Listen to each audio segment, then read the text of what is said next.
Okay, it's time. It is 9:15. Welcome to the long-awaited return of Saturday Night Vectrex in the dark. This time you can see me in the dark as well. Wow, so it's been a year and a half since I last did this stream when my Vectrex unceremoniously died in the middle of a stream, and I made a few repair attempts. Time was scarce. I've got a young child. I've got work, etc. Excuses. Wasn't able to make it happen. Just last Sunday, a dude named Chris Romero, who's very active in the Vectrex scene, posted on the Facebook group Vectrex Fans Unite. He posted a link to a Craigslist ad where a guy in New Jersey, I'm in New York by the way, was selling 3 Vectrexes, a controller, a couple of games, and a multi-cart, a homebrewed light pen, a Sega Genesis adapter, all for $600, which was a total steal. And he basically, I jumped on that, and I have 3 Vectrexes now, and plus my old broken one. So I'm playing on one of the new Vectrexes for you tonight. What else is there to say? Yeah, that dude was cool, who I bought it from. Bought 3 Vectrexes from.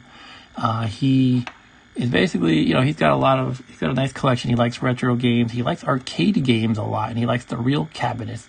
He likes shoot 'em ups, especially. He was telling me about a Japanese arcade cabinet he got and everything. And so basically he's calling his collection to focus on his main passions among these, among retro gaming stuff. So he was dumping all Vectrex stuff. But he seemed to know the value of it and everything. He just wanted to get rid of it. But $600 for all of the above, basically. And I'm a happy man that I get to play more Vectrex for you, because it's been a year and a half for me. And I was just getting into Vectrexes. My story, I don't want to ramble on forever. Basically, in August 2019, I went to the Long Island Retro Gaming Expo with my son and my friend, and the one thing that struck me was the Vectrex they had on display for anyone to play. They just had Mindstorm. They didn't have any cartridges. And I just thought it was super cool. It's pretty much the most unique gaming console I've ever seen. So a couple of months later, by December, I bought one. December 2019, I ordered one on eBay. I started doing streams around March 2020. It was like when the pandemic was starting to hit. I just thought I would do this for fun, to pass the time, whatever.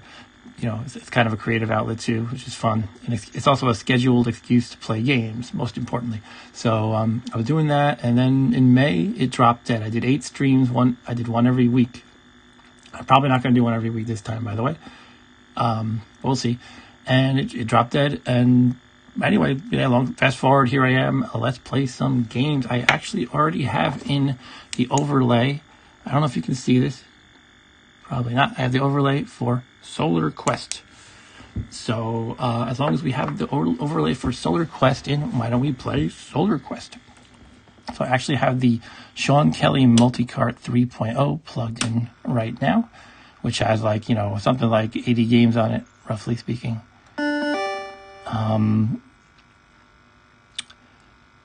So sorry, I'm just thinking about getting the volume right. Again, I have my daughter next door. I don't want to wake her. So I'm just trying to get that right. I think I got it pretty good. But please give me feedback about volume. You should be able to hear my voice, and you should be able to hear the games. And hopefully the game doesn't drown out my voice, because there's no point of me speaking if you can't understand me. I will take requests. I have all the games in this multi-cart, plus I have a bunch more, such as some of the games that are sold by Pack Rat Games. I haven't really worked out my how to show you things situation here, but here we go. I'm using a flashlight. We got Vecman. That is a Pac-Man remake, sort of. It's actually different. It has procedurally generated levels. Every level is different. And Ryan says Vectrex holds up. Still looks great. I definitely. And the things that people are doing, the community is really cool. There's so many devices and homebrewed games constantly coming out. Ryan says, how was the Hell's beer? I give that beer a thumbs up.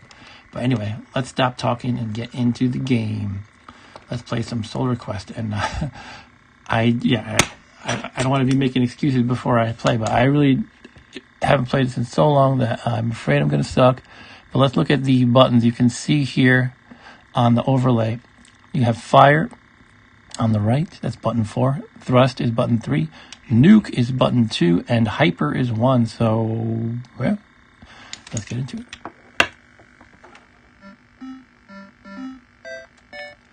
Ryan says, well, you know, I want the pinball game Spinball. Okay. I don't remember how to play this too. I think you have to rescue people when you shoot the enemies. Here we go, yeah. So we're flying around. It's kind of a very standard sort of a scenario with, you know, a very kind of basic game offhand, but like a space war kind of game. Or even a little bit asteroidsy. But you have to rescue these people when you destroy a ship. Or you can kill one like I just did by accident. Poor people, I keep shooting them. Let me know if you've played this game and what you think of it. I think it's a pretty cool game, although I never really quite got the hang of how to play it well. My Vectrex display is not perfectly configured. You can see some of the vectors are not quite lined up as well as they should be, but they're pretty good.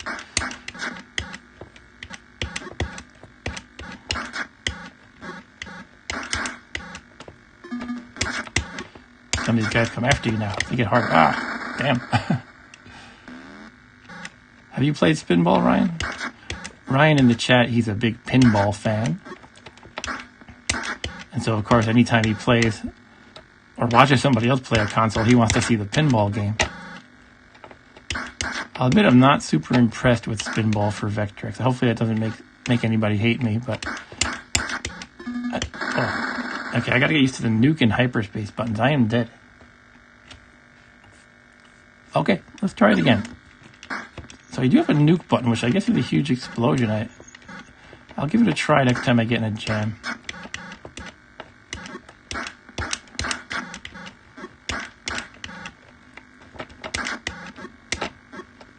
But yeah, I did spend some time cleaning up the 3 new Vectrexes. I opened them all up. You know, they're all dirty inside. This one had a this one was probably one of the best shape. One of them has foobar video. I couldn't fix it myself. This one had a very crackly volume knob, which was easily fixed by using some deoxit spray. It's like the magical electronics fixer-upper.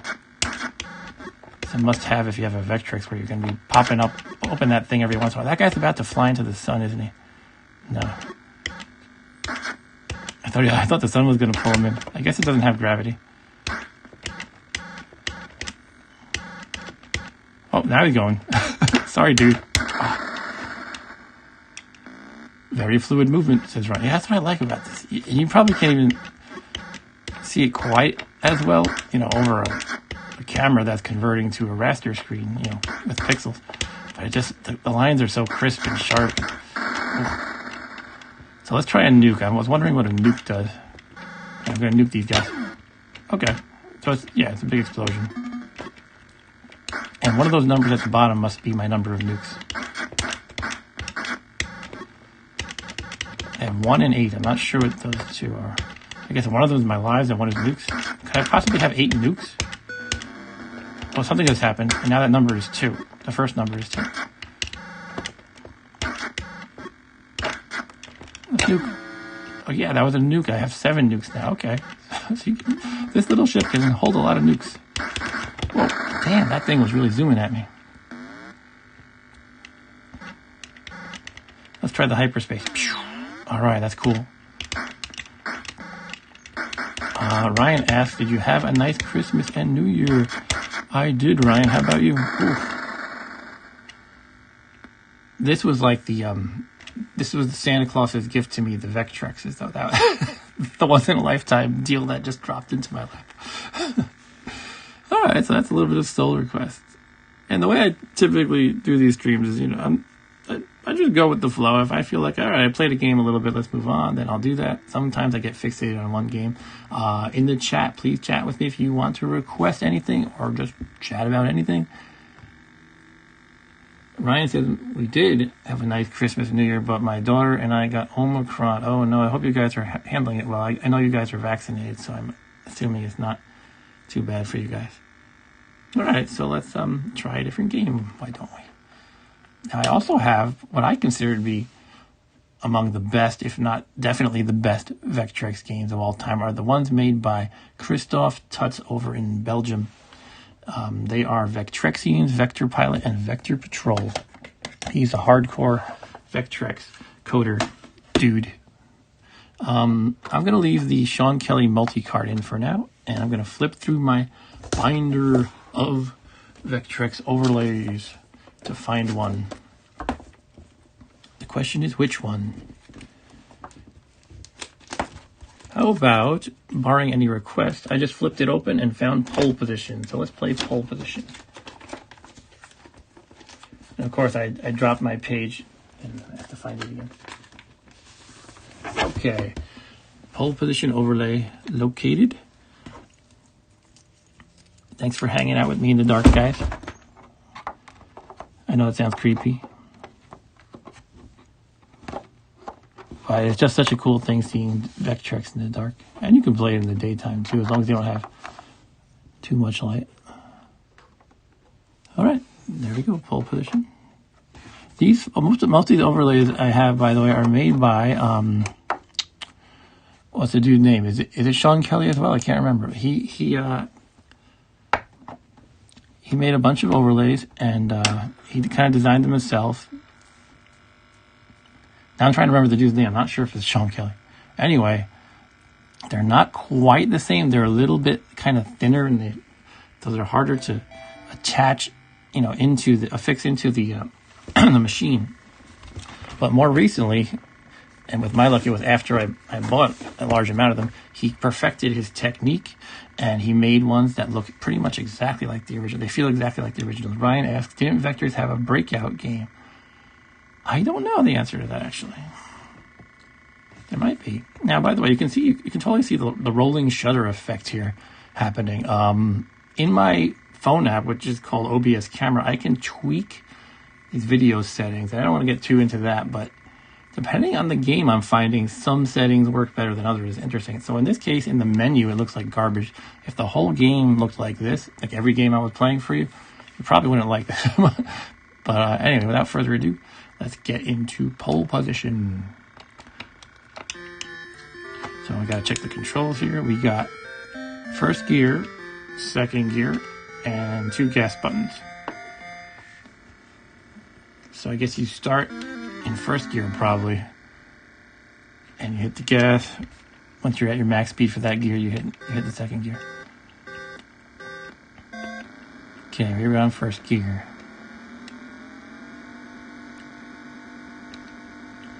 I should have hit second gear a while ago. I think the background looks really cool in this one. I mean, you have to always respect, the Vectrex has some technical limitations. So whenever something comes out pretty beautiful, I think it's impressive.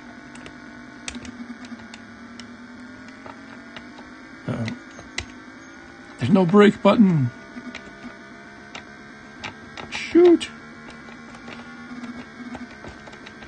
And in this game, pole position, you just tap somebody and you both explode into a fiery mess. There's no just bumping or anything like that. You're very fragile. You're both coated in gasoline, and you have like striker matches attached to the outside of your bodies, your car's bodies. Okay, let's get back in to gear here. I think, like I mentioned, my video isn't perfectly configured. I think my car is supposed to perfectly fit into that blue rectangle in the overlay, so I would probably, that's probably an indicator that I need to kind of adjust the whole video up a bit. And Ryan says, fantastic graphics. Man, you can't beat that. I love 2600, but I think these are cooler. Well, 2600 is awesome in its own way, and Vectrex is awesome in its own way. All right, let's give this another go.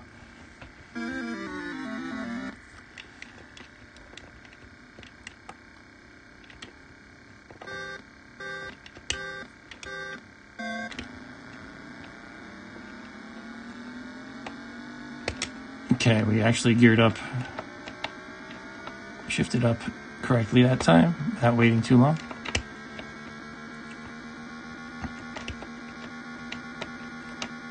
One cool thing about Christoph Tutt, and just to show what an amazing Vectrex coder he is, he's the guy who I said made some of the best games. He's the guy in Belgium. He actually has like calibrators in game. Like if he had a game like this, if he made this game, he would have something like, adjust. You would have a screen like where you configure, and it would say like adjust the car until he's right in the box of the overlay or something like that. And then the game remembers the offsets, and it just handles it automatically for you. He puts something like that into all of his games, so it's just pretty amazing. Oh no! How am I supposed to squeeze through here? Okay, I guess the collision detection can be a little bit forgiving sometimes.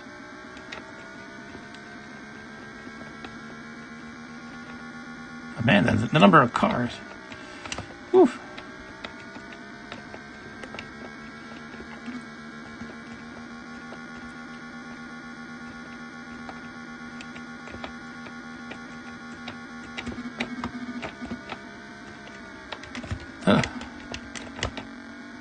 I remember when I had the Atari 8-bit pole position, and it didn't have any pictures on the signs. And the cited reason was if I recall correctly, it's been a long time, if I recall correctly, they said they had to choose memory-wise, because of memory constraints, to have clouds or pictures on the signs, and they went with the clouds. So, I don't know, just a little tidbit. This game, they have pictures on the signs, but no clouds. I don't think they had the same constraints exactly, totally different machines. Like, I don't think they necessarily had to make that choice, but maybe they did, I don't know. It would be cool if they had white clouds at the top. Like, the overlay could have white coloration at the top. Anyway, let's see if we can survive this. Pretty hard. Oh, shoot. Okay. Well, I got a nice bonus, apparently.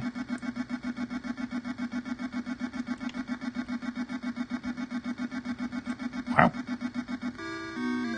Alright, let's check the chat again. Ryan says 2600 graphics are more iconic. They kind of are, yeah. And there's a huge amount of games on it. Probably the console itself is more iconic as far as like early 80s gaming. And to continue your message, Ryan, you say, but I just feel like vector graphics hold up better because of their style. That's true. They just look beautiful in their own unique way. And Ryan also says, if I had a cabinet of this and Atari 2600 pole position, my daughter and her friends would think this looked cooler and play this. Okay, cool. All right, so yeah, it's a little bit of pole position. What a game. Now, one annoying thing about this multi-cart, and it could be, I'm sure there's a good technical reason behind it, is I can't just press reset and go back to the multi-cart menu where I select games. It'll actually take me back to the currently selected game. So I have to power off and back on. And then I have to try to get the volume right again. All right. Let's play another game on the multi-cart, folks. Do you want to see Spinball, Ryan? Again, I'm not a huge fan, but I'll play it a little bit for kicks. So let me find that overlay for you.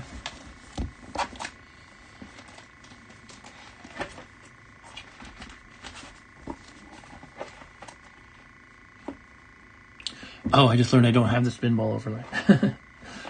So I'll just leave the pole position overlay in and play a little Spinball. All right. Here it is, Spinball. Now, somebody on the Vectrex group was having a contest for this, and they were going to give you a prize if you got the best score among the group, but I found it so frustrating. Okay, so we got one is pause. We got the two flippers, our buttons 2 and 3. And 4, it's probably tilt or something, I don't know. Anyway, now we're going to press down on the joystick to launch our ball. Wait, what? have to press a button now? No. Okay, 4 is to launch. Got it. I feel like there's like... Oh, that sucked. I feel like there's wasted space. Like, look at that whole open area. And this game also has collision detection problems, which is unfortunate.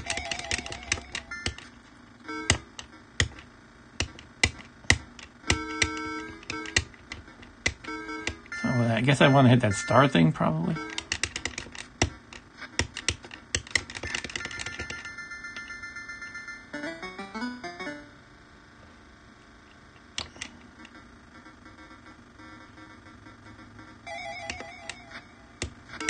Oh, man, well, not doing so great.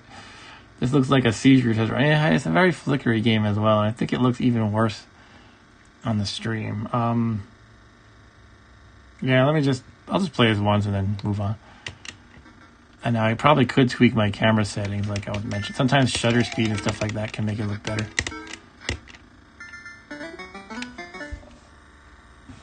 I could play with that just for kicks. Let's see what happens. I don't want to mess with it. I changed my mind.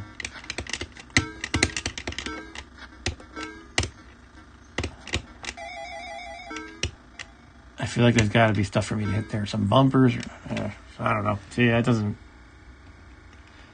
sit with me too well. And Ryan said, I just wanted to see it. You know me in pinball. Yeah, that's fine. Fair enough. All right, so moving on from Spinball. How about a nice game of, let's see, Fortress of NARZOD. That is one of my favorites of the original games. So we're going to take out the pole position overlay.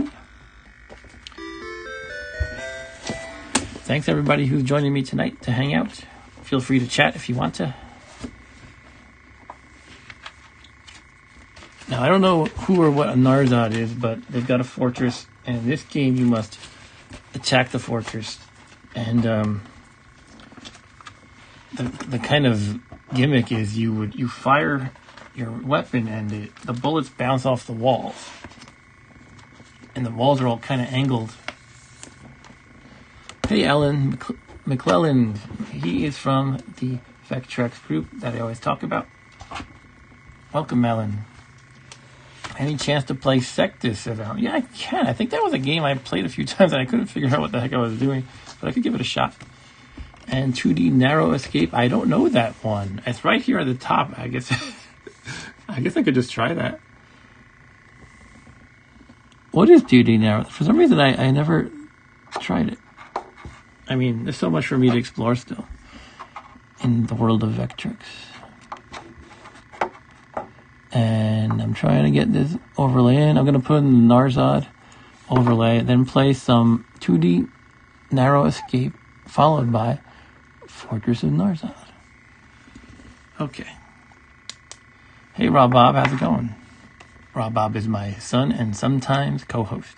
Okay, here's Narrow Escape. Oh, wow, look at this. Oh, I've seen pictures of this. Do I shoot?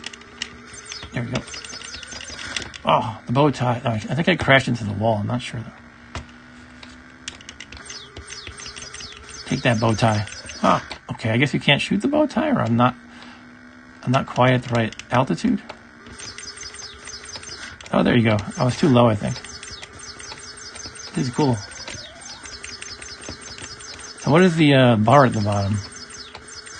Oh. The conversion of the 3D version, says Alan. To be honest, I don't know the 3D version either. I don't have one of those 3D imagers. What is going on here? Oh.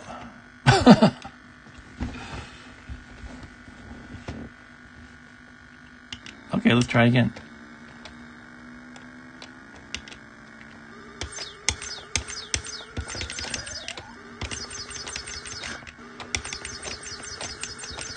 Oh, I feel like I'm bumping into the walls kind of sooner than I expect. Like, you know, I gotta be more careful. Oh, the perspective is weird in my opinion. All right.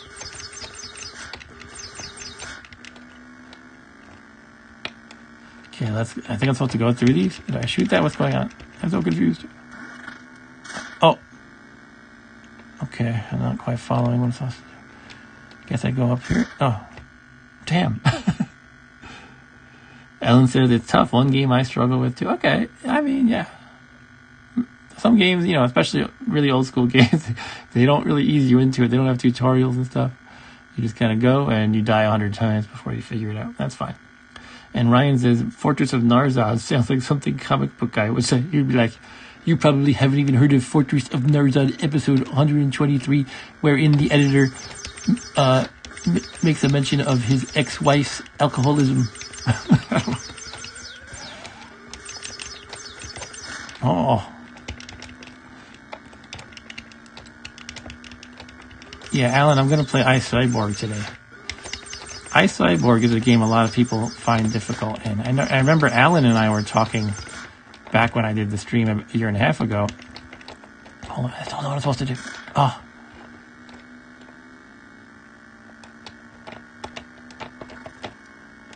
I gotta go through there, right? Oh. Man, that's hard. Okay, let's go. No. Okay. Oh. Alright, I'll give this another shot, but sometimes when I'm kind of, you know, fumbling this badly, I feel like nobody wants to watch me die over and over. So you guys can let me know if you think it's fun to watch me die. You know, maybe you do. Maybe you're into that sort of thing.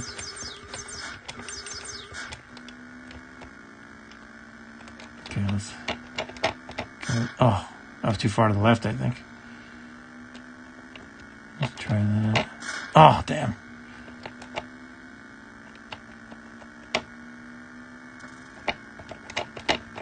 Oh, so what are the diamonds? Are those things that kill you? You're supposed to go through these rectangles. I figured that much out. Ugh. Okay, so Ryan says, Mark, I don't want to stereotype you, but you could take over that voice actor job on The Simpsons. Drunky Kong, welcome Drunky Kong. He says, just tuned in. Is this being played off a multi-cart, Pytrex, or Vecfever?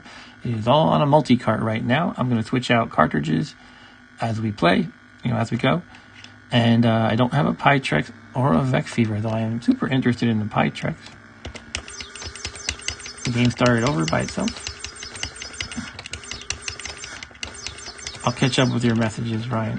Alan. Oh.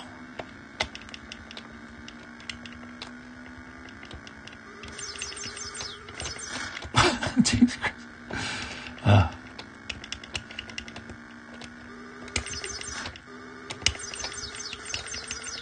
No.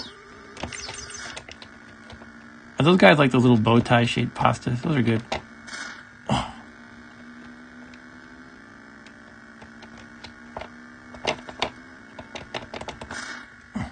All right, I'm gonna call myself terrible at this game. But catching up to Alan's messages, you're good on that one for sure. I think you're talking about CYBORG.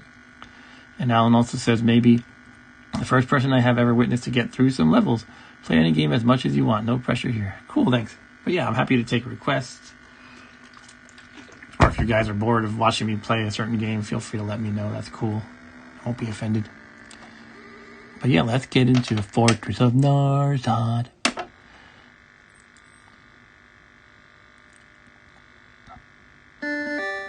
By the way, Drunky Kong, this is specifically the Sean Kelly Multicart 3.0. As you can see right here. I think my volume might be a little too high. I'm trying to balance the volume situation because, as I mentioned earlier, my daughter's in the next room. She's 3 years old. And I try my best not to wake her because otherwise there's going to be a problem. All right, so let's get into the Fortress of NARZOD. Fortress of NARZOD. Fortress of NARZOD. Fortress of Nards. Game 1. I forgot you can choose different games. I don't remember how they play. Okay. So the weird thing in this game is each of these enemies shoots you only once, and you get more points from shooting their projectiles than killing them. I'm quite rusty, though. And I actually got the top score on highscore.com, which isn't necessarily saying much because there's like 3 submitted scores. But I used that technique where I let them live long enough to shoot their projectile, and then I kill them. So you can set up kind of a screen by letting it bounce. And sometimes it's hard to hit the projectile. And of course, you don't want to get hit by the projectiles yourself, because then you die.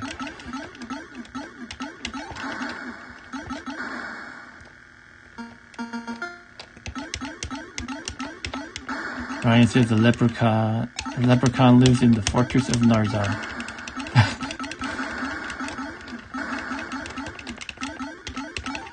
These guys look like bells. Strangely, this game was relatively recently, as in like, you know, this century, ported to Commodore 64. So somebody liked the game enough that he wanted to port it to Commodore 64, even though it doesn't really have vector graphics. You know, they can fake it. Okay, so we're on to the next level. Oh, these birds, that's right, these guys are a pain. Excuse me, I don't remember how I used to handle them, but their corpses are even a pain because they block your shots.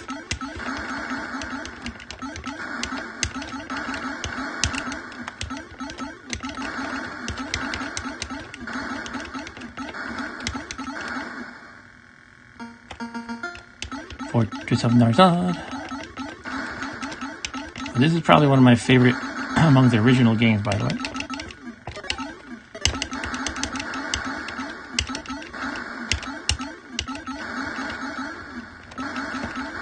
And by the way, we have a special, what I'm calling a Merry Vecmiss unboxing coming later in the stream. Ooh, I'm dead.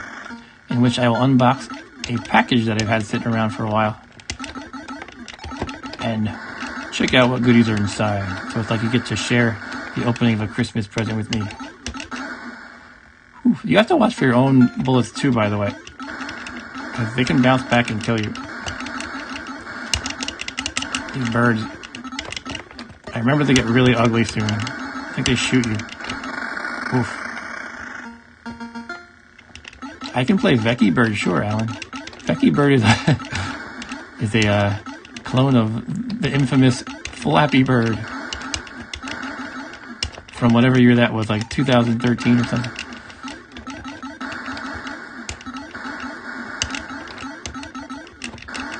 Now these projectiles, ooh, they actually split into two, and two smaller ones when you shoot the first one, and the smaller ones give you even more points. So really, if you want to do well in this game, you have to shoot all the projectiles.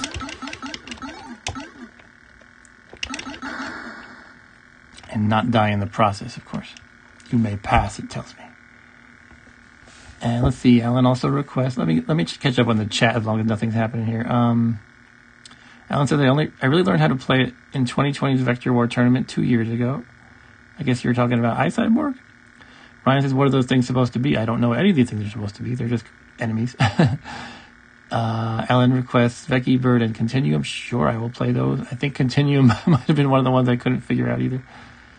Ryan says, you're a hovercraft going up a mountain and you're killing doom grabbers and tarantulas and ghouls. Sounds right. Drunky Kong says, Beluga Dreams is similar to Flappy Bird 2. That's right, I've seen that one. I don't have it. And Alan says, been trying to learn the patterns and only get a few levels in. Oh, I guess CYBORG again? Yeah, I'm definitely going to play CYBORG. That is such a cool game. Never seen anything quite like that, especially for Vectrex. And I believe this is when the birds start shooting you and they're horrible. When I was attempting the high score, the birds were like my number one source of grief.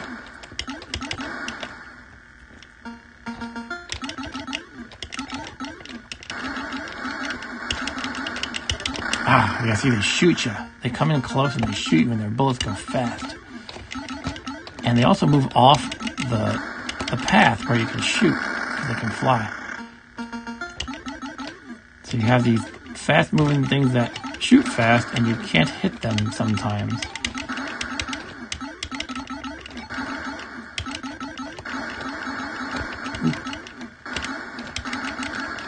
I like your name, by the way, Drunky Kong. There should be a ROM hack of that, like Donkey Kong with alcoholism, or something like that.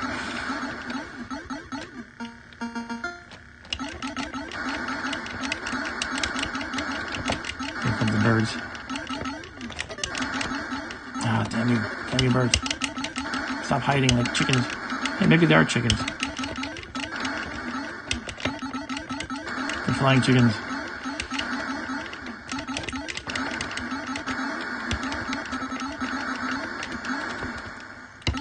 Oh, that was a dumb move of mine.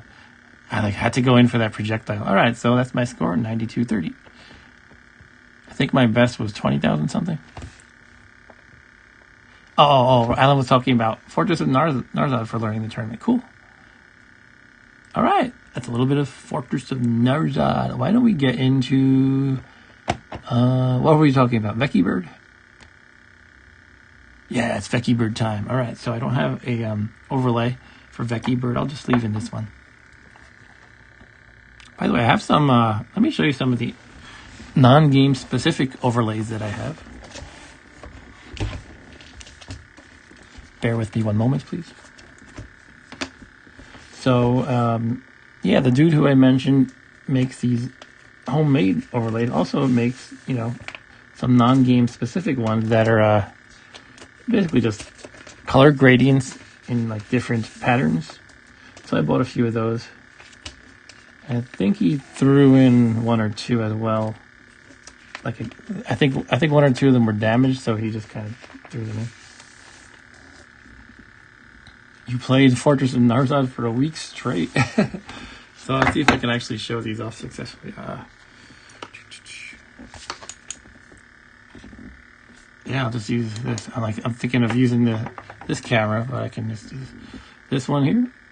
It's kind of purple at the bottom, yellow at the top, and the whole thing's a gradient. I don't know if you can see it super well, but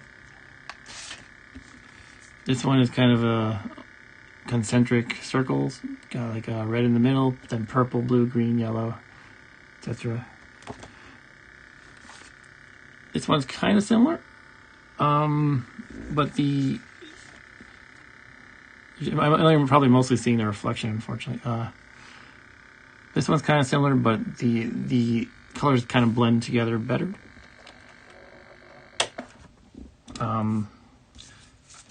And here's one that's kind of a diagonal gradient, I guess, if you can see it. These aren't showing too well, are they?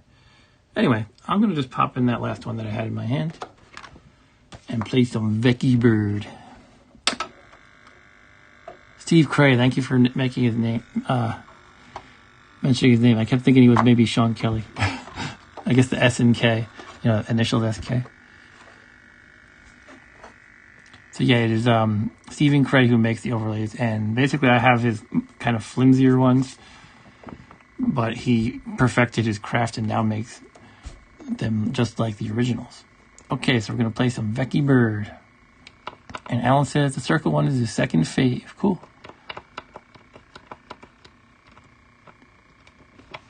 There's so many games that begin with Vector or Vec. Here's Vectrebird, guys.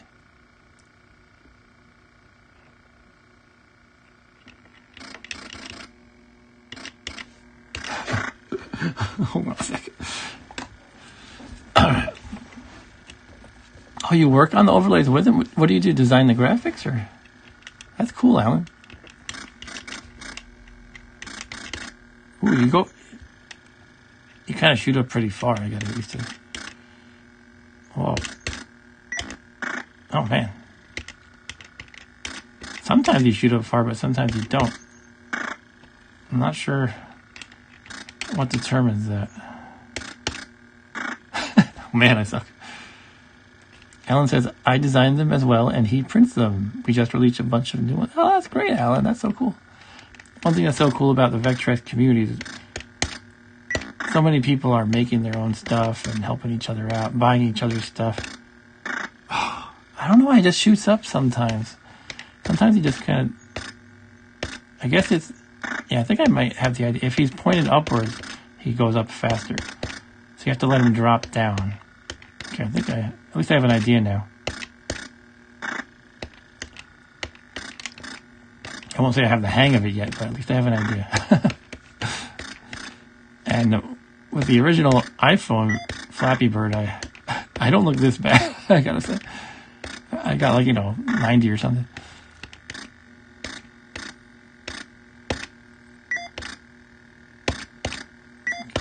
Okay. Now we're cooking with gas. Oh, jeez. Okay, thought I was dead before I was, and yeah. Becky Bird is tough.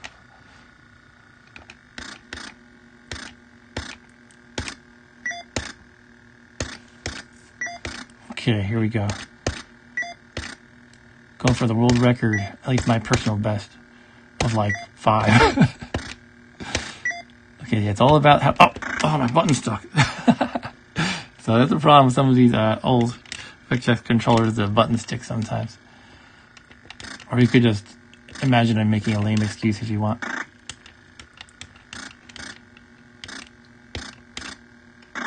Ooh.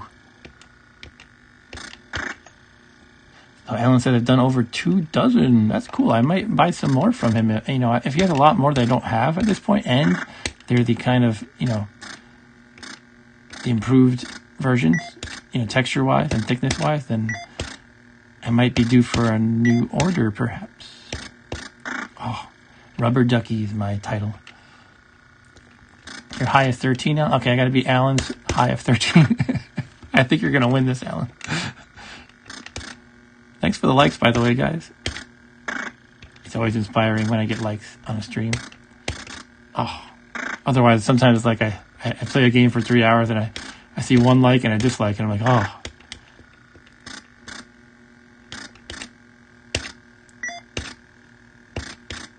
Oh man, yeah, you're gonna beat me, Alan, for sure. I don't know how much more patience I have in me today.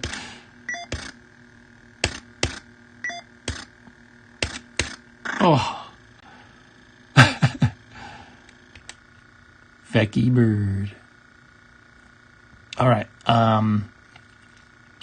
One more go.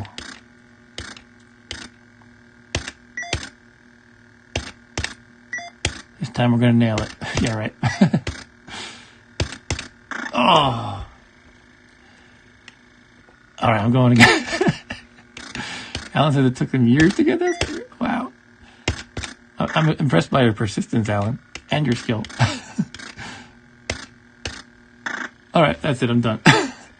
You win the wager, Alan. Not that we really wagered anything. Hey, thanks for giving me more likes, guys. I appreciate it. All right, so that's a little Becky Bird. What else do we have requested? I don't have Beluga Dreams. That was mentioned. Alan requested, I think, the 2 games that I couldn't figure out, which are Continuum and Sectus, is it? All right, let's give one of those a try. I don't think I have the overlay, so I'm just going to leave this one in. Let's see. Now, my buddy Kevin, who might be watching, he 3D printed some card cases for me. So this is one of those. It's red, and it was really cool because the boards, these are from Fury Unlimited. He had he was selling what he called, he probably still sells, what he called budget games, which are literally just the board, and that's it. So they were each $10. And so Kevin printed out a bunch of them, and they're all different color. I can show you a few of them. Here's a black one he printed. I have them around here. Where are all the interesting colors? Here's a blue one. Here's a blue one. And then I made the labels myself and just printed them with my home printer. I do not have Beluga Dreams, sorry. And Ryan says 9 likes is good, Mark. I think that's a high. Oh, I have 9. It says 8 on my end. It's weird, though. Sometimes on my end, it says something different from what you guys see. Great. But yeah, I appreciate it, guys. Anyway, let's try Sectus. I believe this is one of the games I couldn't figure out. I mentioned that again. But I'm going to unplug the multi-cart and plug in Sectus because it's not on the multi-cart.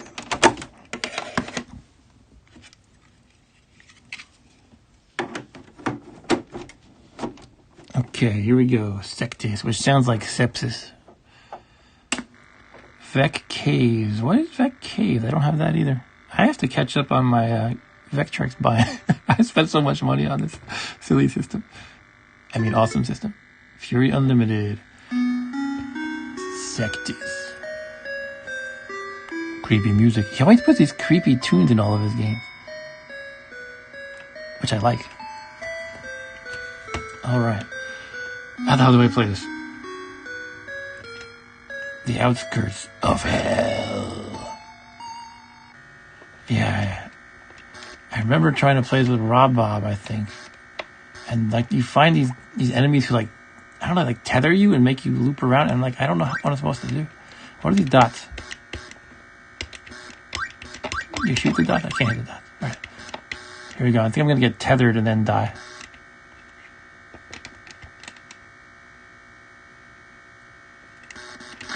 Yeah, this thing tethers you. Okay, I killed it. I'm still curious about these dots. Ah, there's two of them.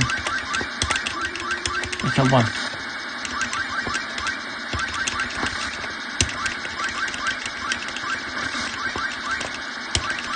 Come on, die.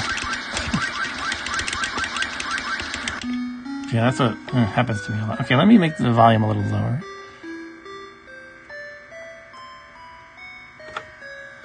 Okay, so you should just hold, spin, and shoot. Alright, I'll try that. And Ellen says, I think George works for the devil. I kind of like creepy and horror-y stuff, so that works for me. Alright, so we're going to just spin and shoot. I'm probably overthinking it or something. Oh, you can hold down the button, which makes you shoot faster even, so that's good. Cool. But I think I lost 3 out of 5 of my health. Maybe I don't know. Let's keep going.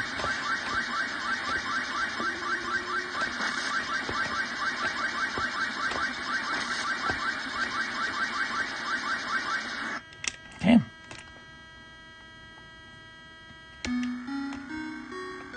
Ryan says, I've had the Super Mario Super Show theme song stuck in my head all day.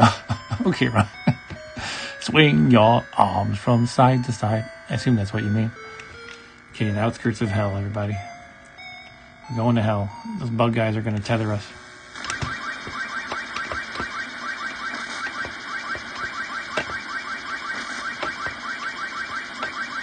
I don't know, I can't get the hang of this one. I mean,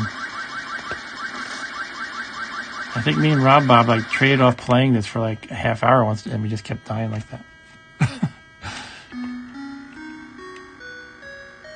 Alan says, if you get past that area, you win a trophy. All right, I gotta win my trophy now.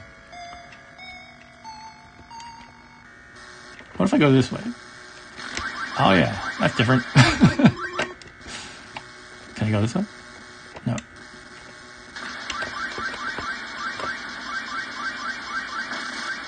Come on, man. Oh, man.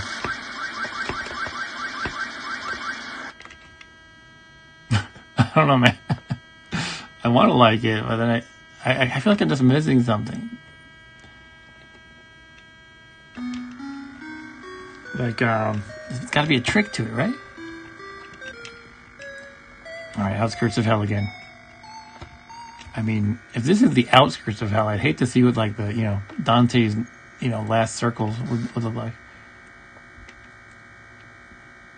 And Donkey Kong said, I really hope one day Sinistar is ported to the Vectrex with the Vec voice. That would be cool.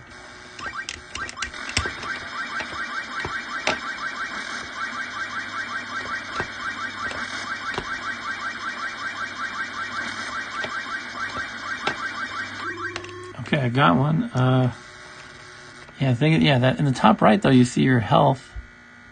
And I think it's, by the way, does it look okay or does it look blurry? Because in my preview window, it looks pretty blurry. I'm not sure if that's what you're seeing, though. Like, what's going on? Yeah, it's pretty blurry. What's going on? Okay, let me see if I can fix this. Sorry about this, guys. Okay, somehow my focus changed.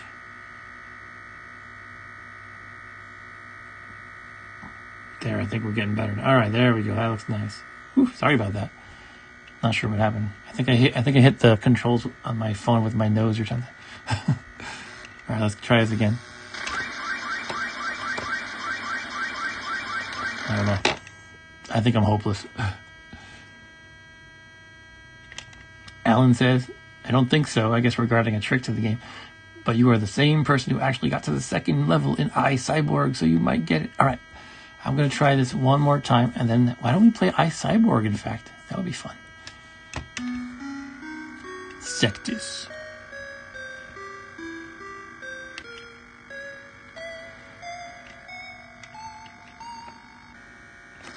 I'm going to go left.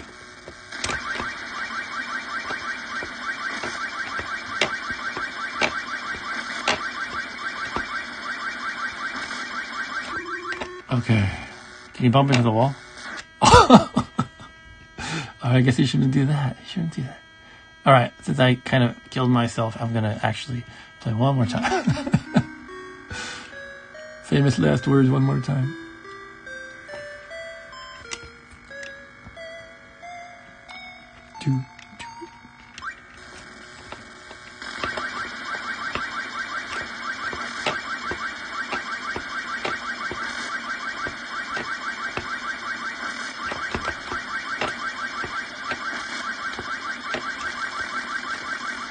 I wonder if somehow moving should help. I'm trying to think of what would be the right way to move, but you can move while that whole ballet is going on.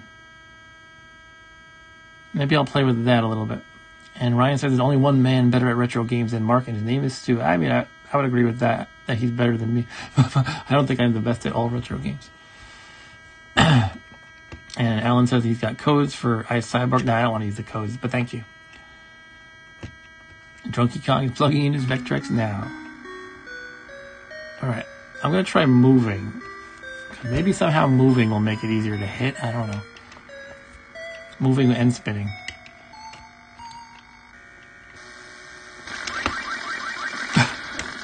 Don't go into the wall, Mark.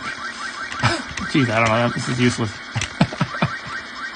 I don't know what I was expecting, but I thought maybe that would be somehow related to the trick. You know, the secret trick that I hope exists. We should get George Polonis in here and ask him. Does somebody know how to ping him? All right, but I'm going to stop with Sectus because I could probably just do that for an hour. But, oh yeah, so I wanted to, at about an hour in, do the Merry Vecmess unboxing. We are close to an hour in, but not quite. So let's play a little CYBORG first. And then we'll do Merry Vecmess. Where the hell is my CYBORG? Bear with me a second. I think it's my white one.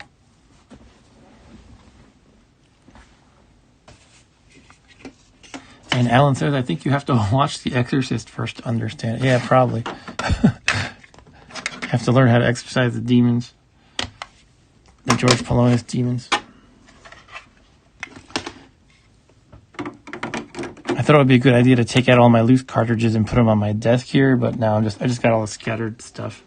All right, so I actually have an overlay for CYBORG, so let me find that real quick. Just be a moment.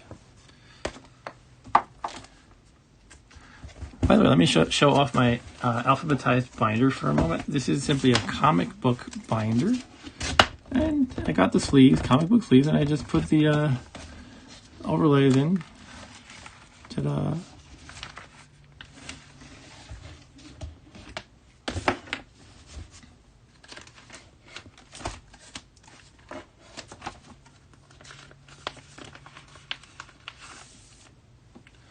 Okay, CYBORG.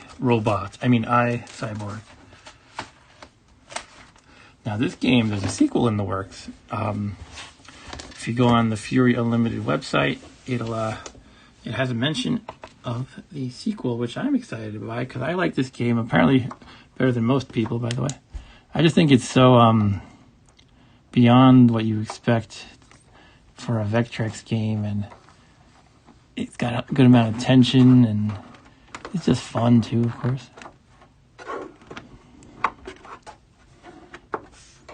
Okay, that's good enough. Sometimes I don't get them all in perfectly, but I don't want to fight with it. There we go, I got it in perfectly. Okay, it's time for CYBORG.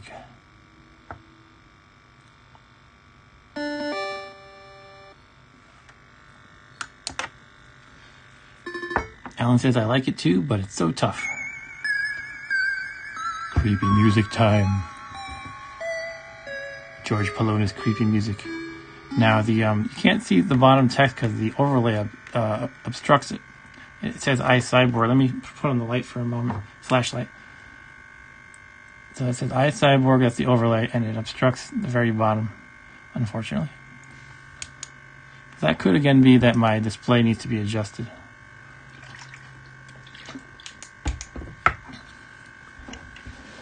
All right, here we go, guys. In this game, you are CYBORG escaping from some sort of futuristic prison. And And you have to deal with a lot of traps. You have to deal with enemies and traps, but I think it's mostly traps. There's like things that shoot at you, and you'll see the spinning blades, all this kind of stuff. And it has a password system, so you can just enter in a key for a level. And I don't know why it says budge. Why does it say budge? I guess because they bought the budget version of this game, which again are just the boards inside, and the case did not come with it. All right, here we go. So what you can do in this game is you can walk every direction, forward and backward, left and right. You can shoot like this. You can turn your head, which lets you angle your shots.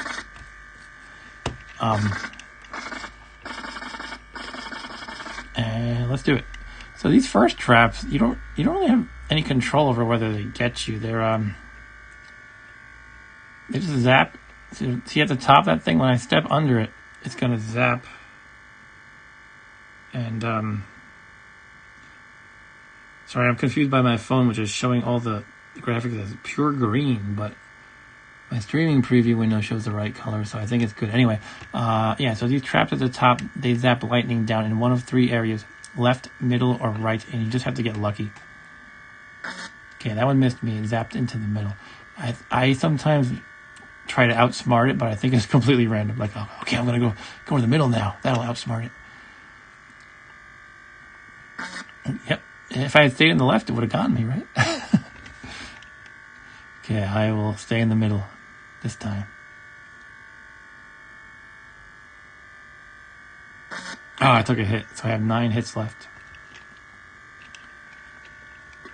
Oh, here's my first trap. These things hurt you for 1. You just have to not walk into them, basically.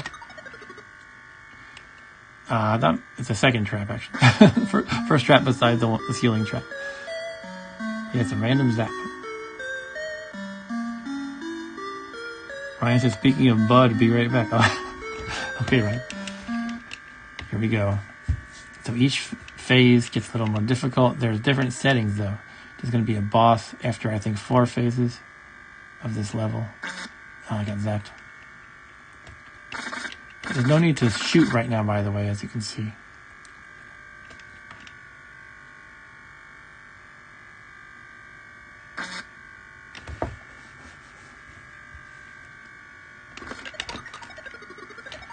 Some of the traps, by the way, are auto-kill. They just instantly kill you and it's game over.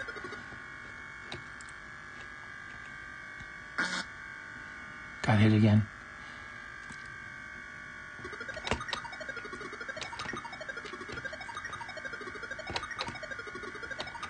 Oh, I shouldn't have ran into that one, but oh well. So these traps are auto-kill. So the idea is you want to step forward a little bit at a time and then shoot them back.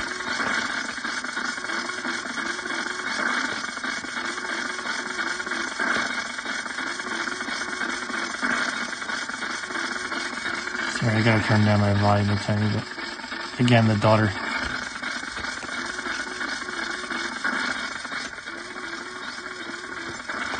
Okay, I got hit by that one, but I didn't get killed by the auto kill, so that's good. I can stop shooting now. All right.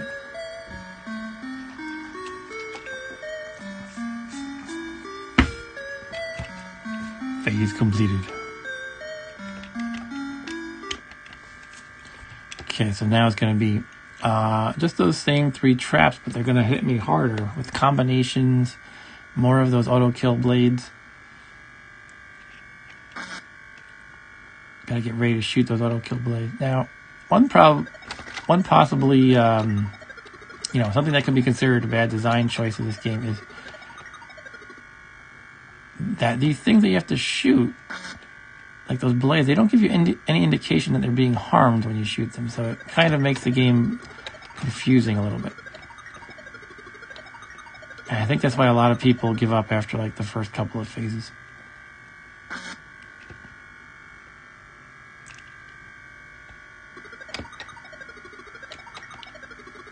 So maybe the sequel will have an improvement on that. Oh, wrong guess.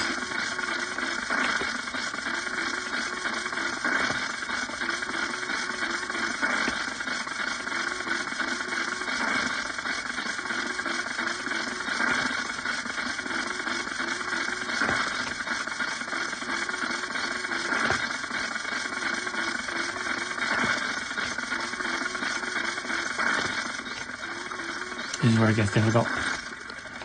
You gotta manage these multiple traps at once. It's like patting your head and rubbing your belly at the same time. Yeah, stop shooting, Mark. Okay, now start shooting again. But these blades, the spinning blades, are auto kill. I know I said that, but you cannot, if you don't shoot it enough in time, you're just dead. So you have to be careful, or just inch forward a little bit. You don't want to run towards it.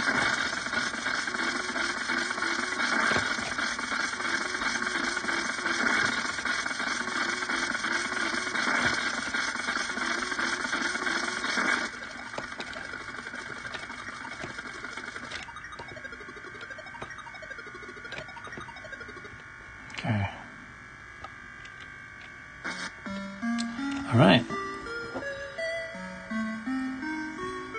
Alan says this is where I always struggle towards the end. Drunky Kong says Vectrex is the best console ever created, different from anything else out there, and you can hug it. You can hug it. It's just so different. I like uniqueness in things. I like when anything, be it a game or a console or music or whatever, it sounds like it was from somebody on another planet, created by somebody who didn't have too much influence from what everybody else is doing. He just comes up with something totally bizarre, but in a good way. All right, let's go. This is where it's going to get difficult, and there's a boss, I think, at the end of this level.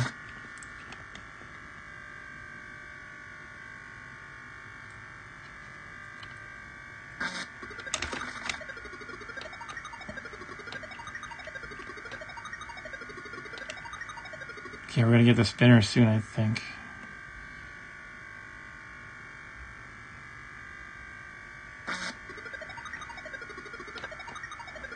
We should give names to all these traps. This one can be like the sunflower. Let's go to the left. The left seems safe. Nope.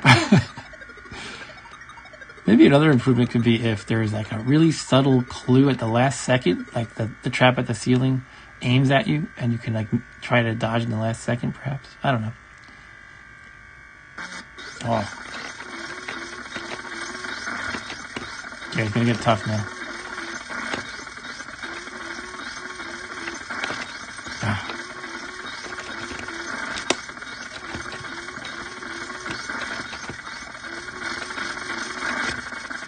Okay. What do we have, like 5 or 6 health? Alright. 5 now.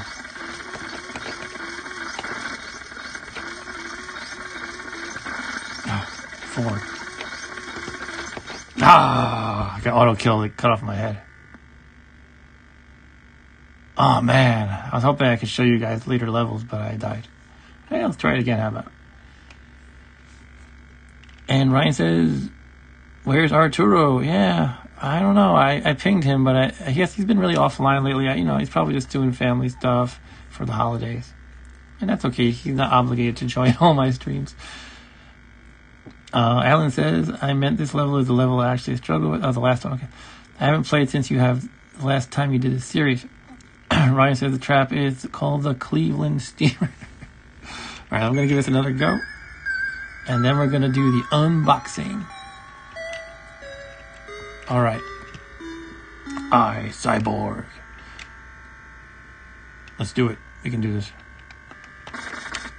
And I did legit get like 3 of those key codes, but I want to just play through it. Part of it is you gotta get lucky with these traps at the top. I mean, at this level it doesn't matter.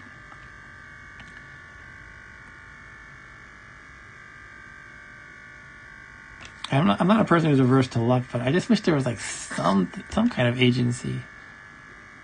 I'm just getting zapped by all of them now. Ryan says, I love that opening tune. I do too. It's cool. Okay, that one went around me.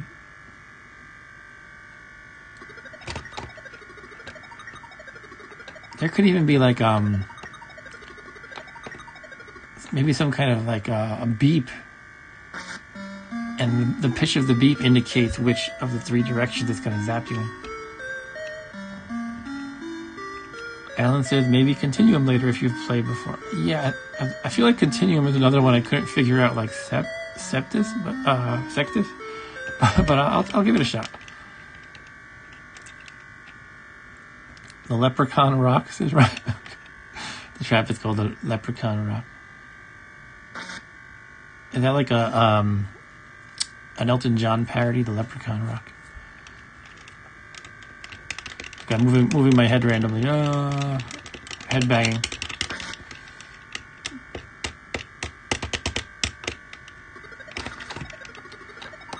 I love how my instinct is to shoot it. It's not even shootable.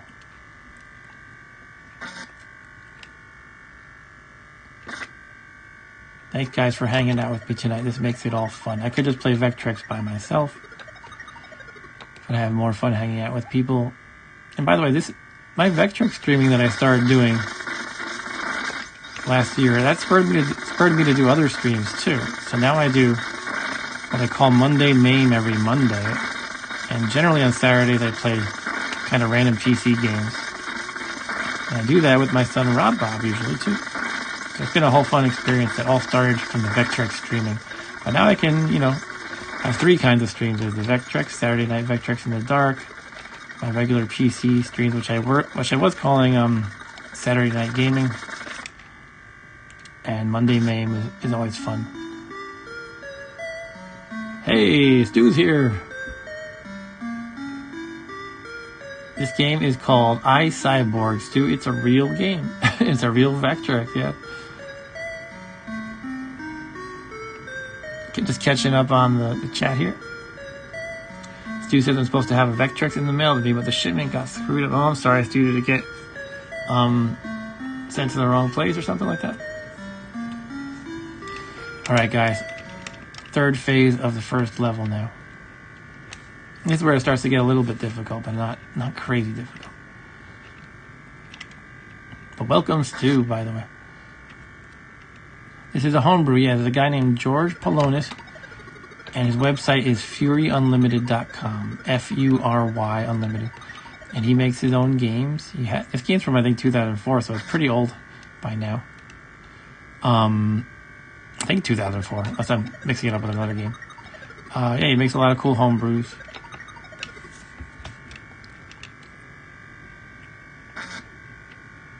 And there's a sequel in the works for CYBORG. So I'm looking forward to that one because I love this game.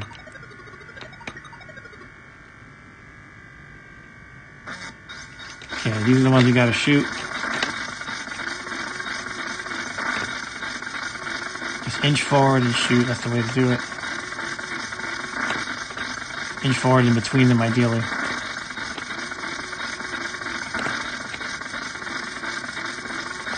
You can always reverse if you ever need to, too. It would be nice if there was some indicator of its health, the thing that you're shooting, the blade's health. Or like I said earlier, just even something to indicate that it got hit. That's why I think a lot of people get confused by this game. They don't know that you're supposed to shoot this thing. So it's not a perfect thing, but I like it a lot.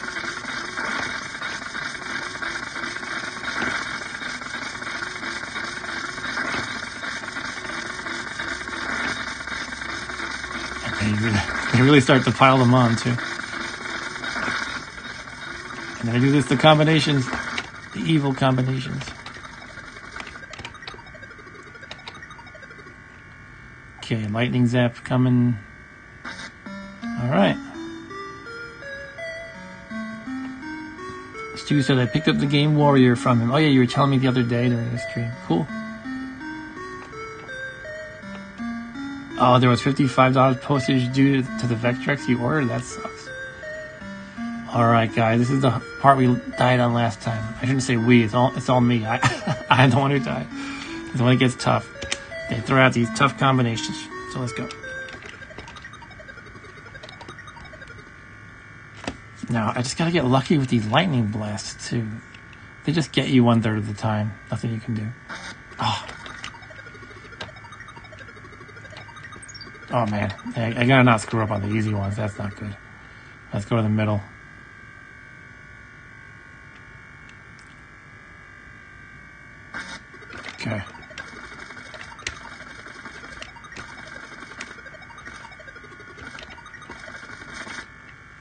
I'll stay in the middle.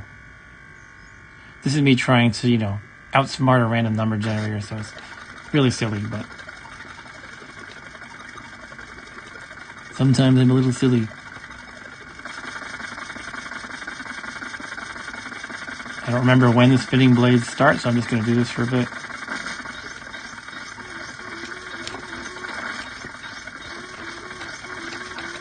Oh, fuck. Alright. Well, the game beat me. I am rusty. I used to be able to get to the 4th level. Now I can't get past the 1st level. Maybe I'll practice a bit offline, and then for next stream, I'll be better. But for now, it is time for the Merry Vecmas unboxing, as I'm calling it. So let's actually shift gears. I'm going to clear some space on my desk here. Bear with me a moment.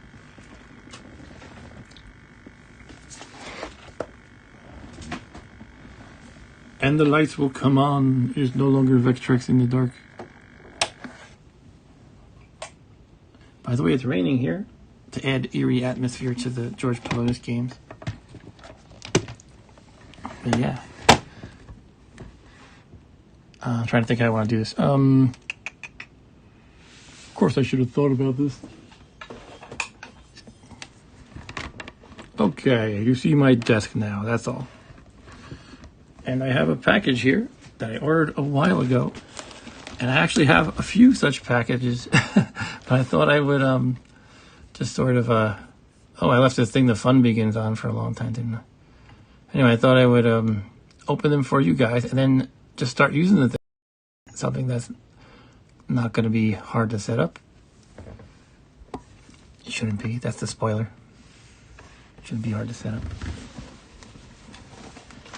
Now this is actually something, you'll probably know what this is as soon as I mention who I got this from. This is from Victor Marland from the Facebook group Vectrex Fans Unite.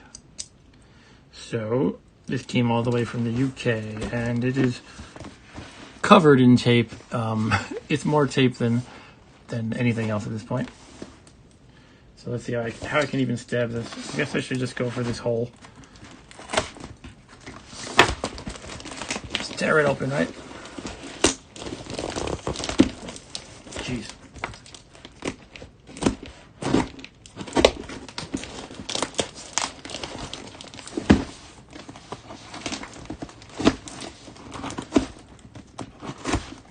It's like a Fort Knox of packing tape. Okay.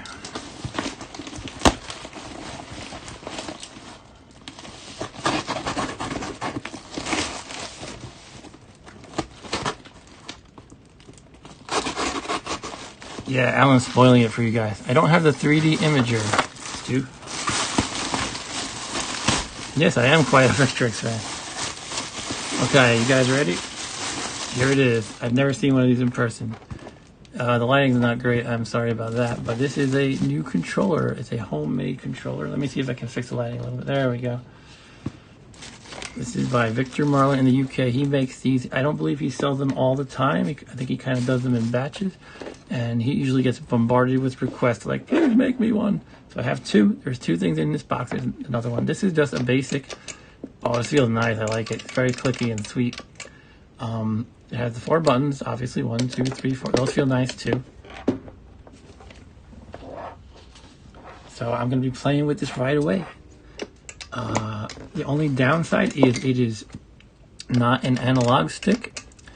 And the original Vectrex controllers are analog. So a game can detect how much you go in one direction, basically. The thing is, at least, let's say 95% of games don't use the analog feature. So you can get along with this pretty far, basically.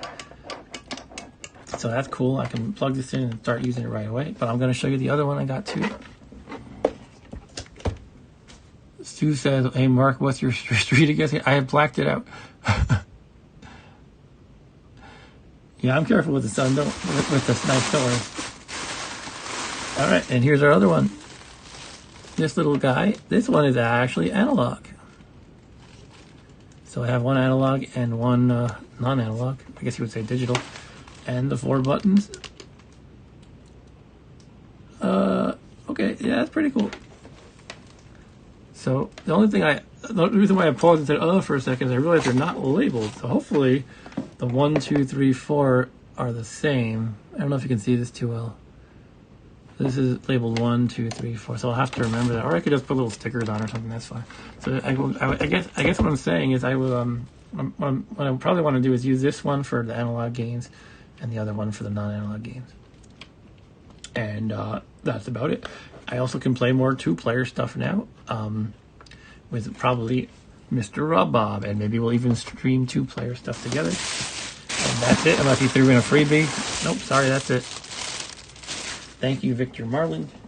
And now let's resume some gaming, and we will use one of the new controllers. I think I want to use the non-analog one. Sorry, no social security number. All right, so let's shrink that. Let me adjust things again. Bear with me. Oh, that one actually, yeah, I'm moving the wrong things around. Something like that. Let's go back into the dark. Okay. Maybe I want to leave on the light while I'm plugging in the controller, actually. 1 second.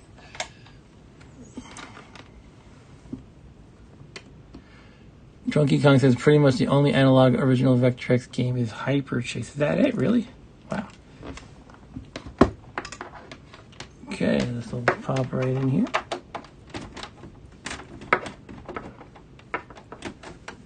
And voila. So yeah, I'm just gonna have to adjust my camera pointing at the Vectrex again.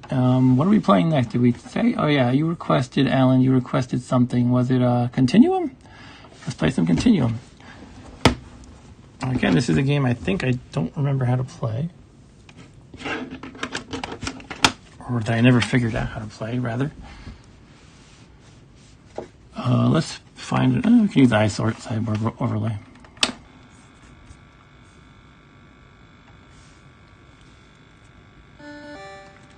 Okay, so obviously this is not quite right yet. I'll get it though. Oops, it would help if I switched the controllers to, the cartridges to. Right, so this is, yeah, by the way, it's another one of the 3D printed plastic carts that my buddy made for me. He showed up one day. I was talking to him previously about all these cool budget games I got from Fury Unlimited, and he was coming over to play board games and stuff anyway. And he shows up with all these carts for one for each budget game, and I was like, "You're awesome." I don't have a 3D printer myself.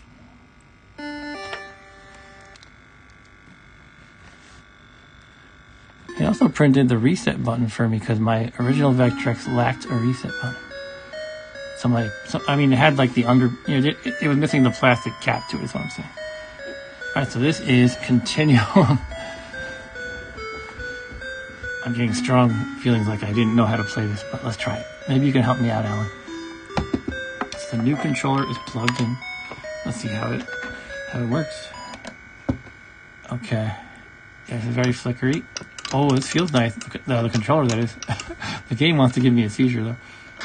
Oh, if you press the 1 button, you die.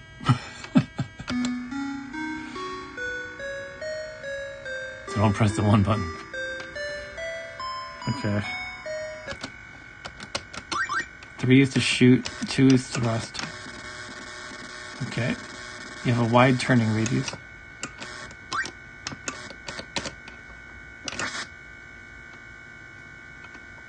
Connect 4, so what am I supposed to get 4 in a row or something?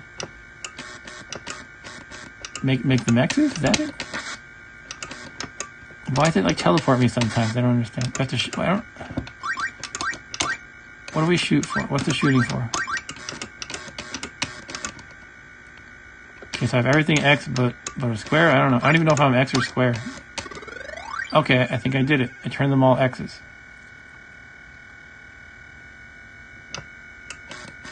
So, Alan, is it that you're supposed to get them in the right order, and you're supposed to kind of solve the puzzle of what order they go in? Stu, this game is called Continuum. It's from Fury Unlimited. Again, no shooting. Should I not shoot? Why does it give me a shoot button if I shouldn't shoot? Okay.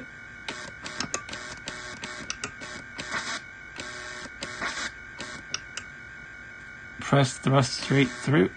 Okay. Not that far, I guess.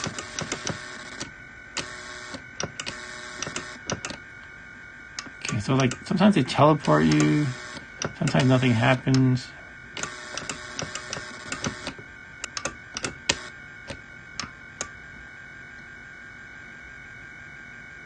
Stu says this reminds me of the phone puzzle on Villain's Head on NES.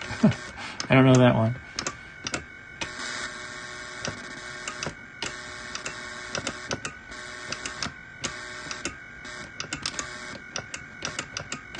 I don't know what I'm doing really. Sorry. I'm not sure why I'm a spaceship. Press thrust at start for stage. Okay. Choose Paul Lynde Center Square. Wait, is this Hollywood Squares now?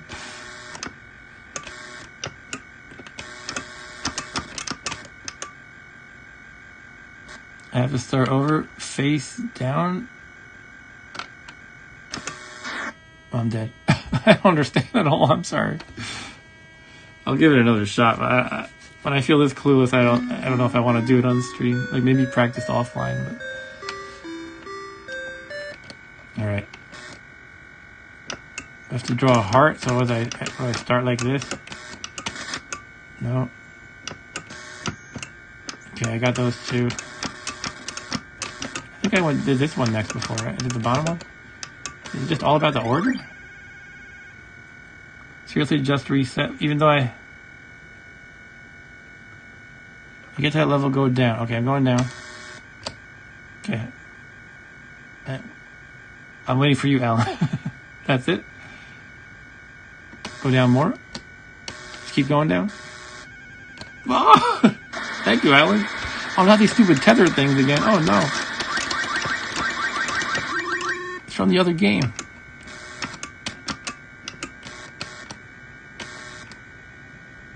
Straight down. Oh, I kind of ruined it, probably. Oh, I did it. Cool. The darkest star at this level. I think I got it.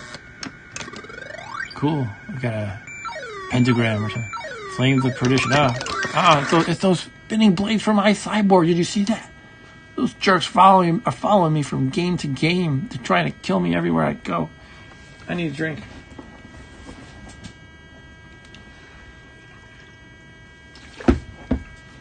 All right. That game's too scary for me. I think I just lost half my viewership from that game. I had 10 people and then I went to 5. All right. Well, at least I got farther than I did the first time I played that. It could be interesting. I think it has potential. All right. Well, any other requests, guys? I'm thinking of firing up some of the Christoph Tutz games because those are the top-notch games, in my opinion, as far as production value and general awesomeness. So why don't we fire up Vectrexians? This is probably the worst of his games, even. So I'll start with Vectrexians, and it's still very good. It's not a 10 out of 10. I'll give it maybe an 8 out of 10. His other two, Vector Pilot and Vector Patrol, those are 10s out of 10. Okay, let's find the Vectrexians overlay.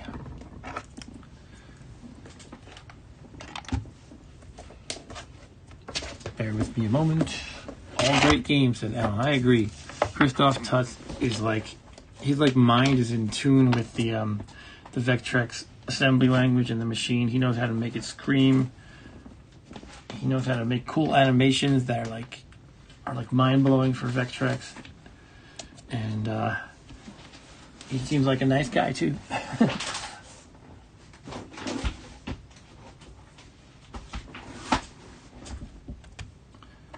Okay, let's plug in the overlay. Also, it's kind of cool. He offers different color schemes for his games, for the overlays. Sometimes some of them are sold out, though. But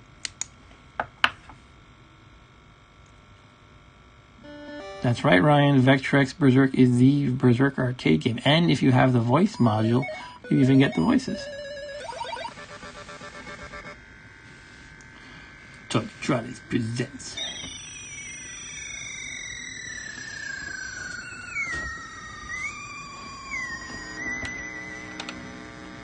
Vectrexes.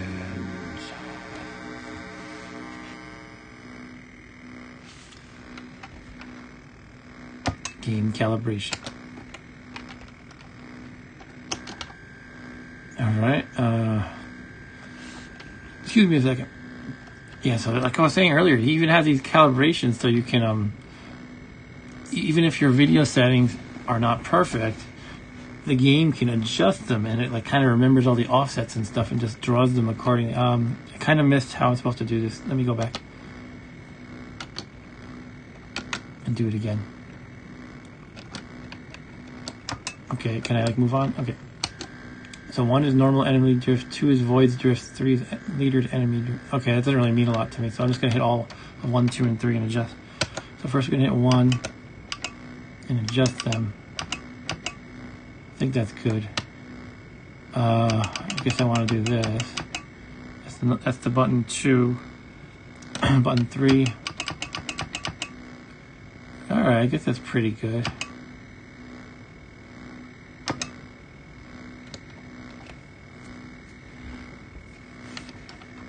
Stu says you're lucky a friend 3D printed them for you. I am really. I am lucky. He 3D printed the case. I just had the boards from Fury Unlimited. Alright, let's give this a go. I think I need to tune the video more, but that's okay. For now, it is what it is, right? Okay. Start game. We are the Vectrexians. Mission: destroy aliens. Score advanced table. Convoy and charger. Not sure what that means, convoy and charger.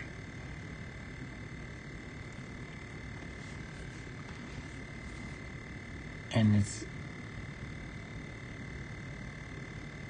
Oh, I think convoy means when they're stationary and charger is when they're moving. So that's how many points you get. Alright, here we go.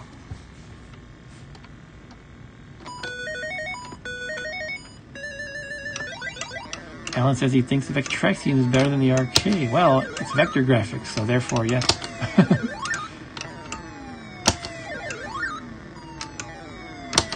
Ooh, missed. Some people like to just plug away at the stationary ones. I like to wait until they come down at me. This new controller is sweet, by the way. Oh, shoot. I thought I was going to bite it there.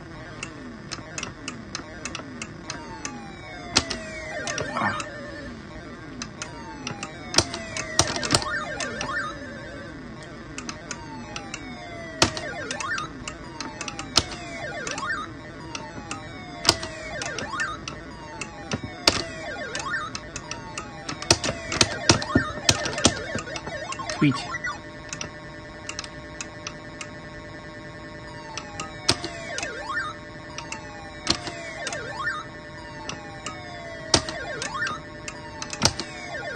Woo! Woo!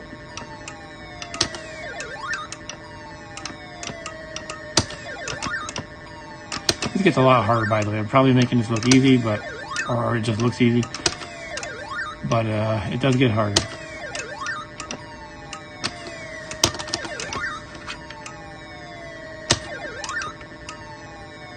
Yeah, I'm loving the new controller. Wow. No! I saw that coming. It was coming from too sharp of an angle.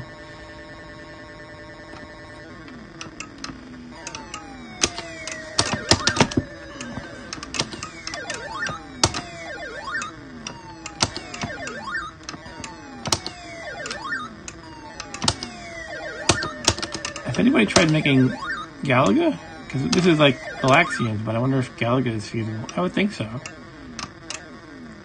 Do you think the brightness should go up a little bit? I don't know. I'll just leave it alone for now. I'm looking at my green guy at the bottom. He looks pretty dim over at the stream. It's kind of hard to tweak that when you're fighting aliens in real time. Ooh. Extra life. No. Ooh.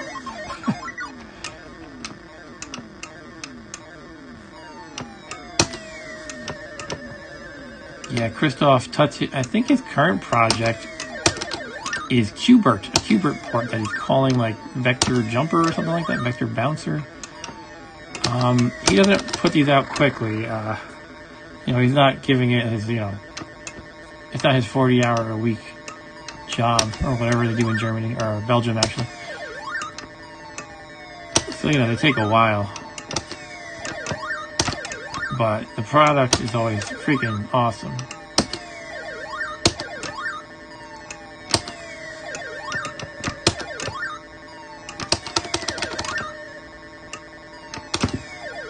And you know, he probably, like, you know, he's been doing Vectrex stuff for like years and years. Sometimes, you know, your interests, your motivation waxes and wanes. My point is, who knows when Qbert will come out? It could be 5 years. Vectbert. Qvect. Qvert. Qvert sounds like pervert, so that's probably not good.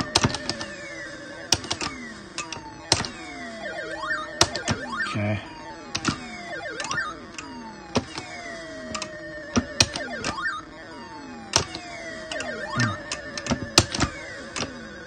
He's doing his spin moves there. He's trying to outwit me. Oh, yeah, suddenly I'm losing my my mojo or something. I can usually do a lot better at the level 2, but that's okay. I want to get to the other games too.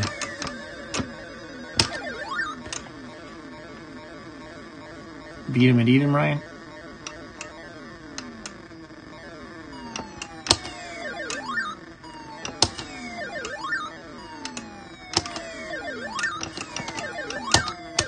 Just start shooting some of the stationary ones.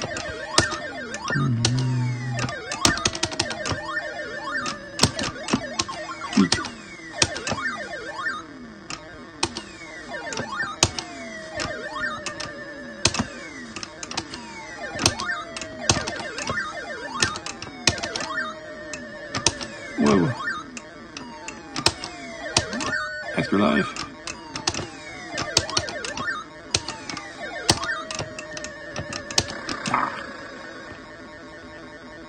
Vectrexes wrench.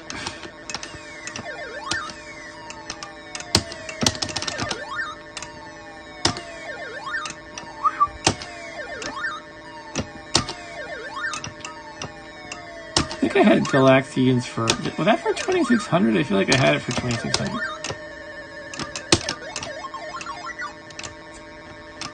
Is it Galaxian or Galaxians with an S? I think it's just Galaxian.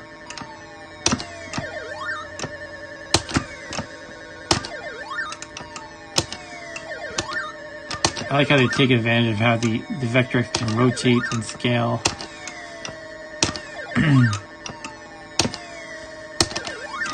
All right.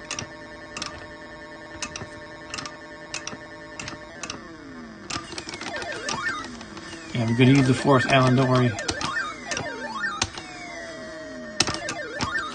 I think if you do well enough, you might get an animation, because that's a Christoph Tutz thing. He likes putting in cool animations. You know, something kind of like, I guess kind of like the intermissions in, like, say, Ms. Pac-Man or something like that.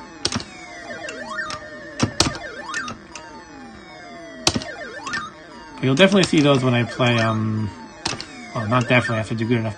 You'll probably see those when I play Vector Patrol and or Vector Pilot.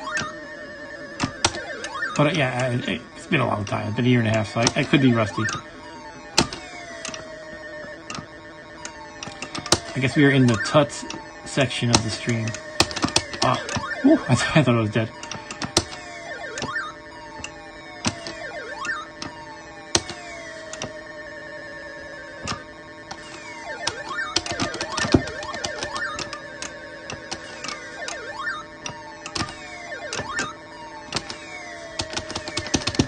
Woof.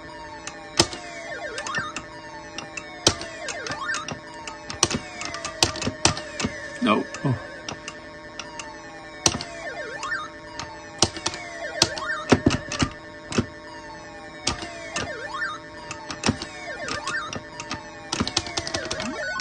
Sweet.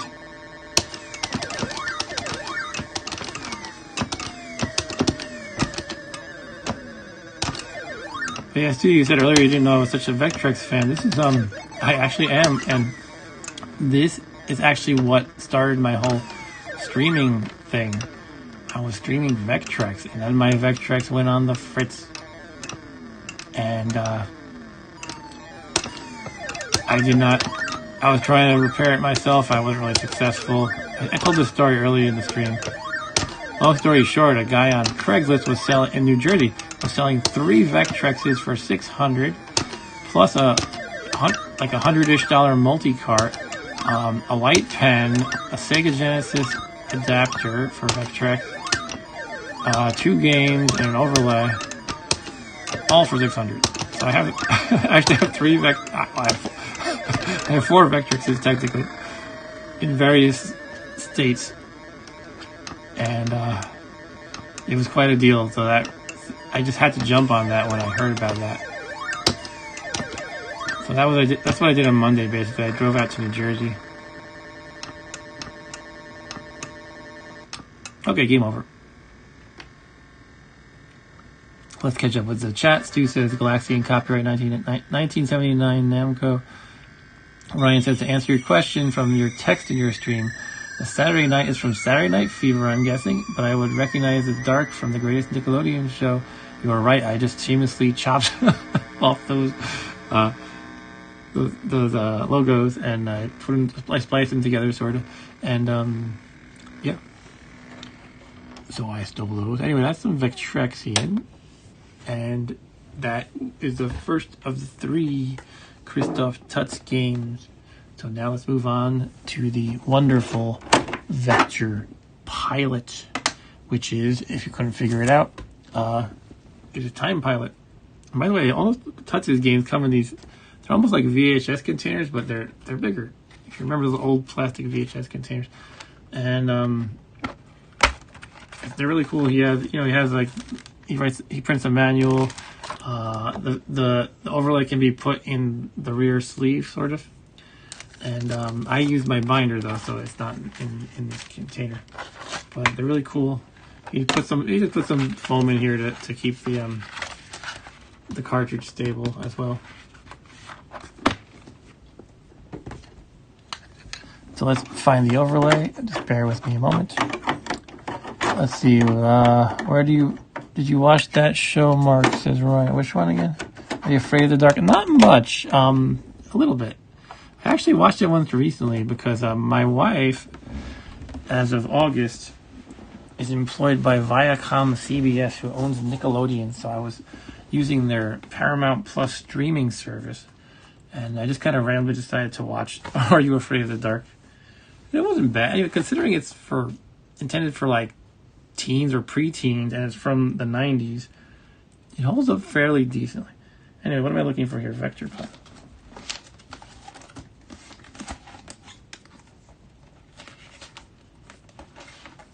And there were some definitely corny moments to it, but all right. Got the Vector Pilot overlay. Now there's different styles to it. This one has red in the center, so your ship always looks red, and has also blue and green, but there's different color schemes. I think when I ordered it, this was the only one he had left, though, if I remember correctly. Any discount codes for Paramount Plus asks too. I don't believe so. I could ask my wife. I don't think so, though.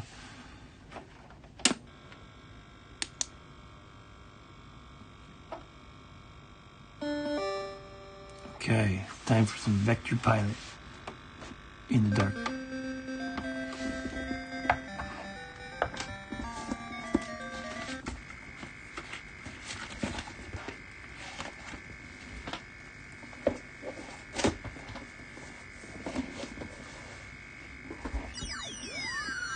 Excuse me.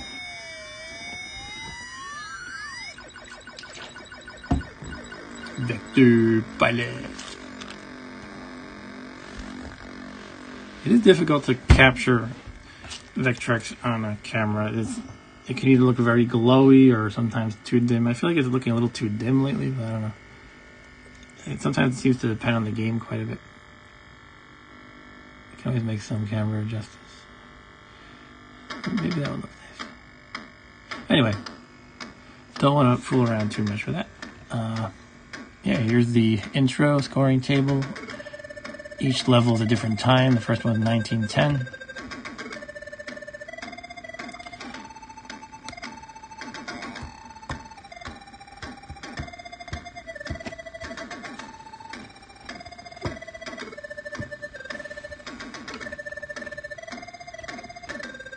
Stu says, "Are you afraid of the computer game?" To which Ryan replies, "What?" with a lot of exclamation point.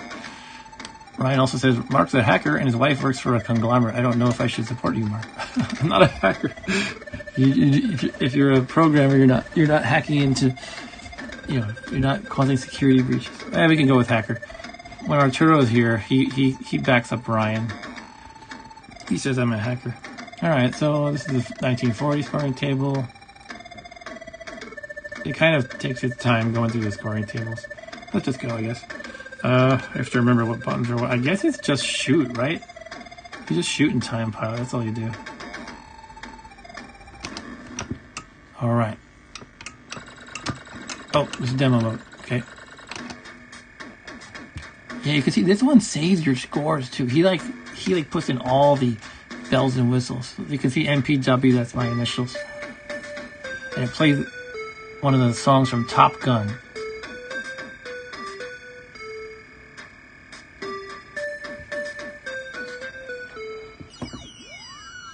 All right.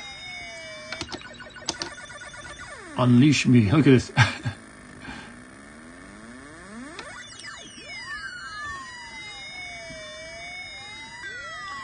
Alan says he needs the address. Nobody's gonna come stalk me in my home, please.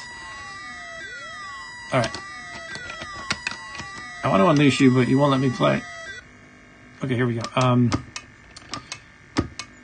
Let's go into game options. Yeah, aircraft type, and you unlock different aircraft. It's kind of like a modern game. So you can choose between the ones I've unlocked so far, which are basically I think either the World War I and the World War II fighters, or the basic one. I kind of like the basic one. It looks cool to me.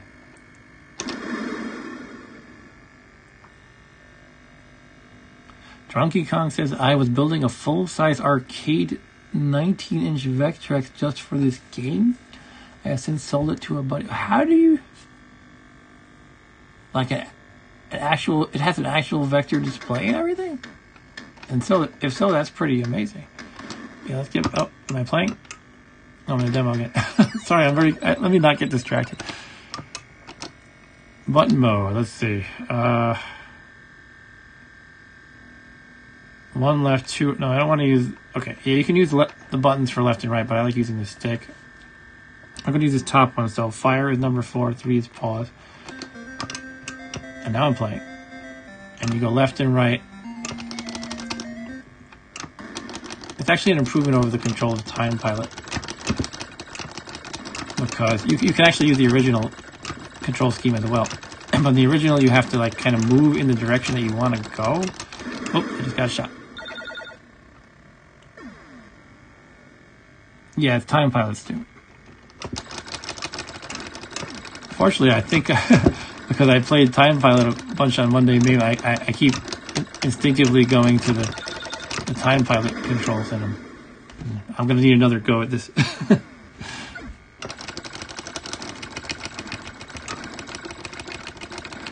Basically, you can't tell what I'm doing with the stick, but I'm using the control mode where left is to rotate left and right is to rotate right. Okay.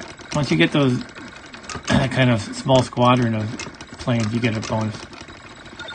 Those guys, they make like a beep when they arrive. Oh, jeez. Yeah, that's right, Drunky Kong. Vector Time Pilot, so better. Extra life? Okay, I need that.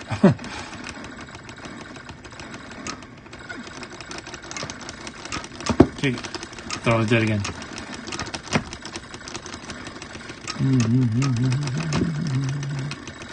Oh, it's the boss. Let's kill that Zeppelin. That Zeppelin.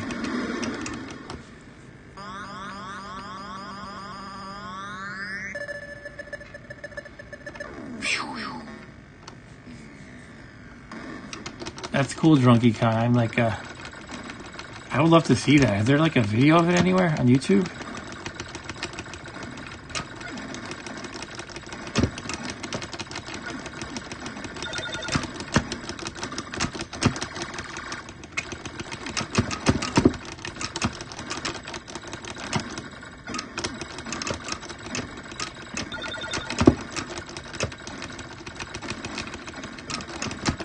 Oof.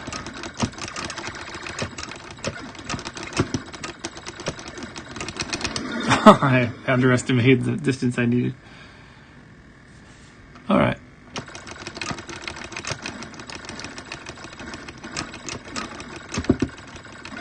There's kind of a secret level in this game that I won't spoil it, but maybe I'll get to it. I don't think I will this time, but maybe if I play again after this.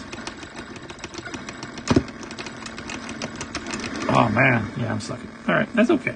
I gotta tell myself it's okay because it's been a year and a half, so. Alright.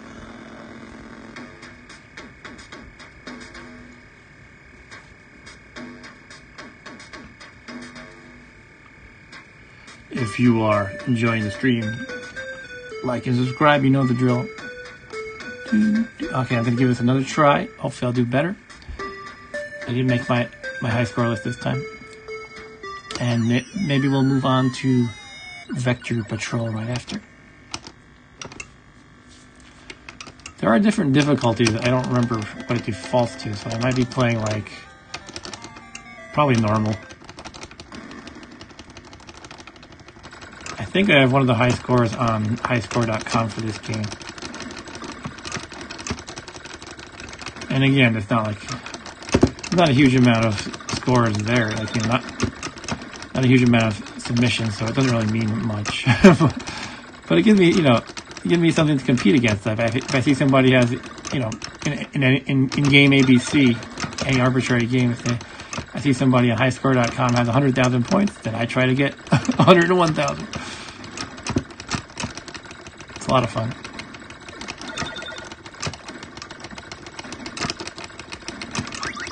The only thing is highscore.com is very strict about their voting. I mean, they require 25 voters, and it takes like months sometimes for that to happen. Hey, my dad says parental supervision stopping in for a minute. Hey, Dad, how's it going? Happy New Year and happy birthday, Dad. I am playing the Vector version of Time Pilot. This is my Vectrex, one of my Vectrex. Oh.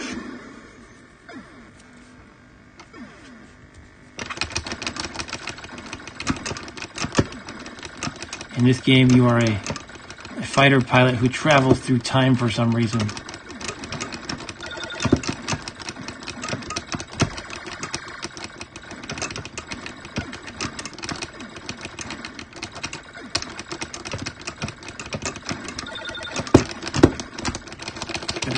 Turn around, get that squadron. Yeah, you get the 2,000 point bonus, or whatever it is. I don't know if it's always consistently 2,000.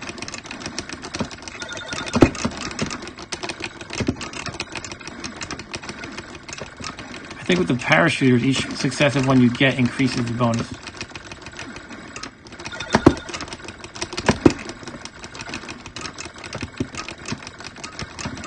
Oh.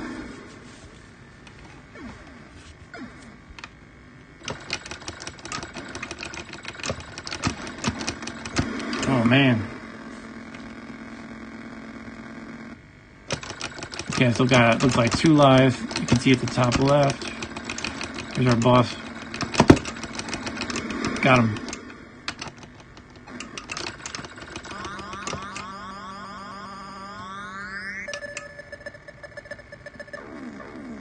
I see Ryan's like, what? Hello, Brian.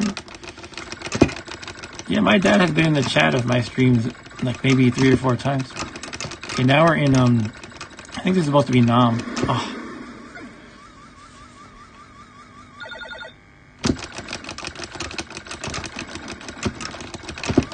Apparently, all the Viet Cong have helicopters.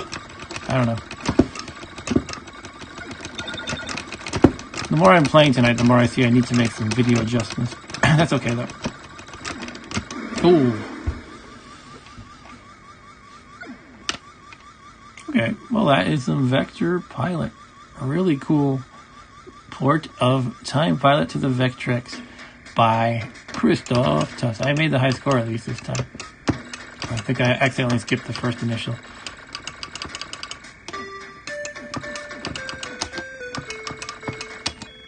I'm M+ today. And Dad says Waka Waka. Oh, you want to see Vecman? We can play Vecman. Let's stick to the plan of Vector Patrol first. Maybe then Vecman, which is the Pac-Man port. It's not even really a port, it's like a different take on Pac-Man. It actually uses procedurally generated levels, and every level is different.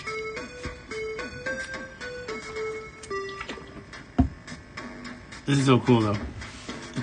It's a really well produced game. And I want to get in on helping Christoph Tuss test his next game, then I can be one of these little characters in the credits. Let me get Vector Patrol going while this runs. I just think it's cool to watch this for a little bit.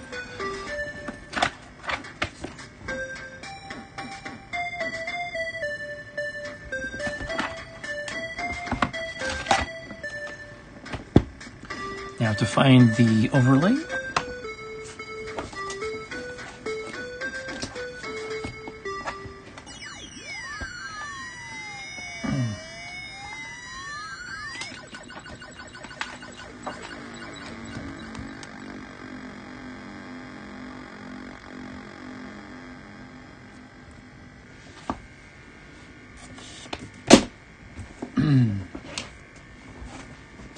Okay, it's time for Vector Patrol. Who is Jason, Alan? I don't think I know who you're talking about.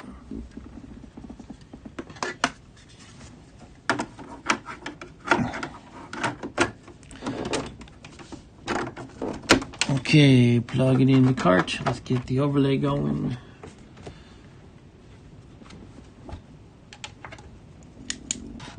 Vector Patrol in the dark. If it wasn't clear, this is a port or a conversion, whatever you want to call it, of Moon Patrol.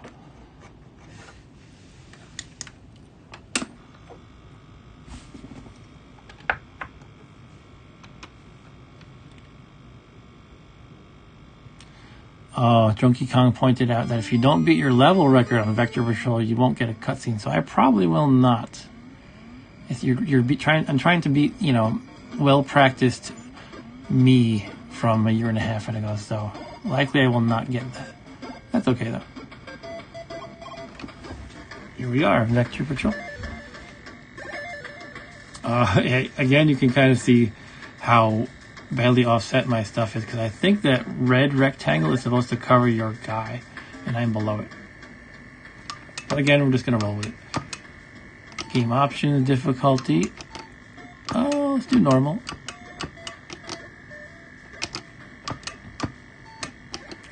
Game configuration. Yeah, we definitely want to calibrate. Maybe I can actually move it all up. Let's see.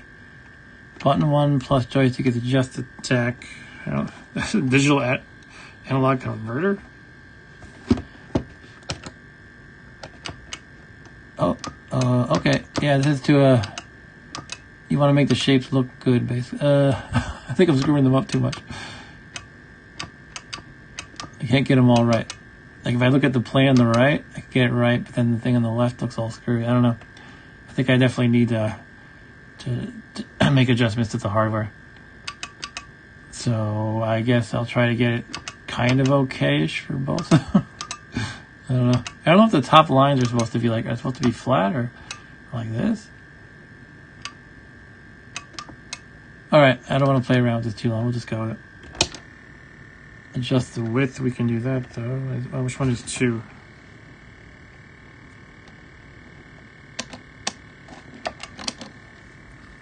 Sorry, bear with me. That's button 2. I'm going to adjust the position and the width with buttons 1 and 2. So you can see the status up top. I can adjust that. Whee! And it's really cool how the overlay works with that, if you can see. Like the caution light up. The caution part lights up and that's colored and all that. You can adjust the width. I don't know how I want that. I don't know. Caution going off the side is probably not a good idea. Alright.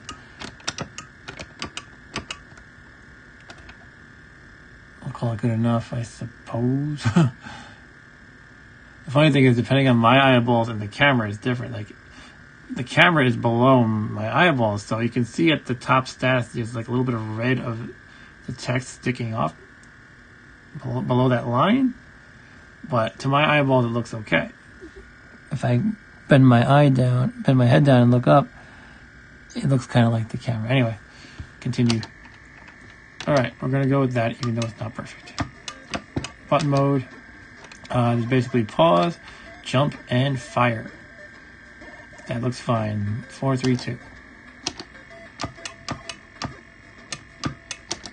And let's begin.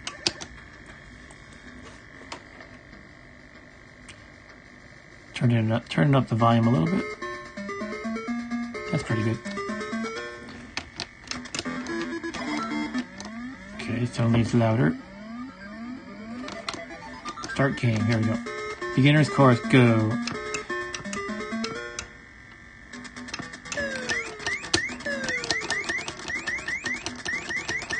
I think I wanted the reverse of the button. That's fine.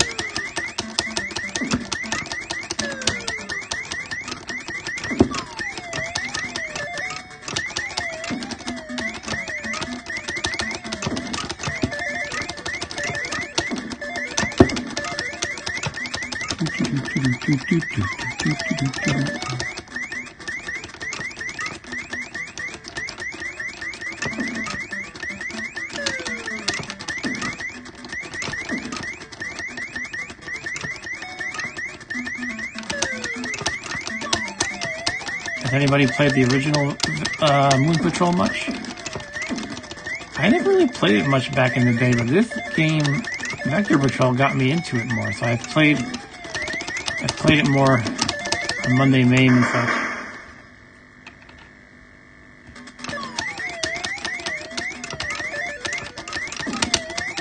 These kind of triangle ones with the balls on the corners, they make craters.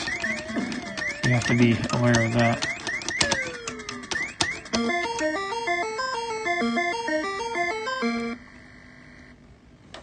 Stu says, I love this game. I can beat it pretty easily in the arcade, or at least I could. Cool.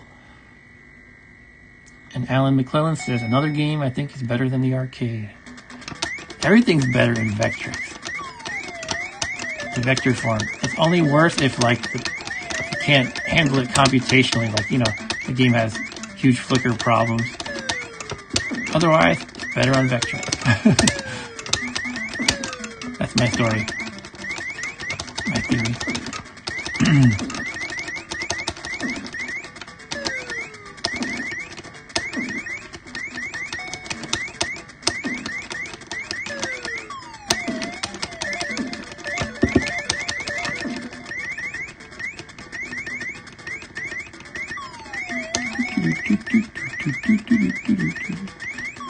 Your bonus is based on time, so if you can, it's best to just hold the joystick right to go as fast as possible. Obviously, you can't do that all the time because there are obstacles and missiles shooting you and all that kind of fun stuff. Oof. These are double rocks. Okay. Time to reach point J. Your time 65, average time 80, top record 63. So I did not beat my previous record, and therefore I don't get a cool animation, is my understanding.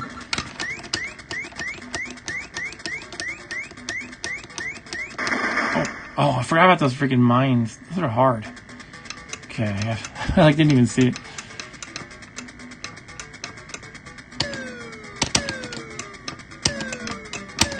Okay.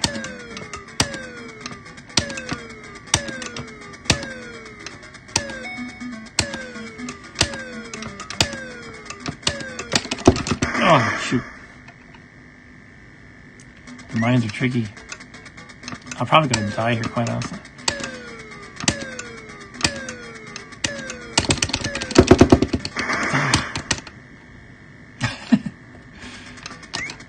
Alright, I'm not sure if there's a certain speed I should be going at. Maybe just take it easy. I guess one should take it easy around landmines. That's a general rule of thumb. But then I don't get a bonus.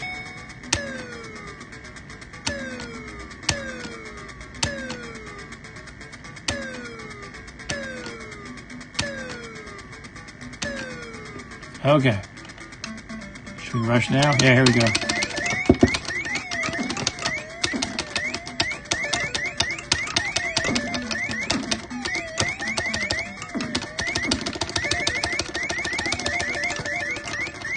I think the dude, what's his name? I think he's also a Mark at Classic Gaming Room.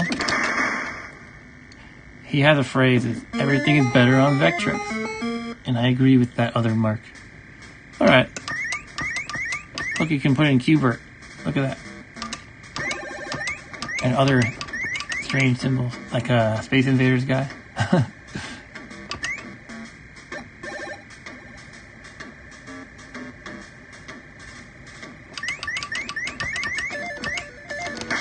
I am D today.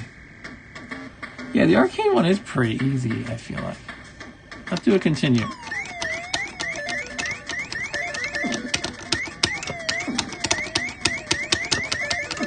This game gives you, it looks like 6 credits. I don't know if that's configurable, but that's what it said I have.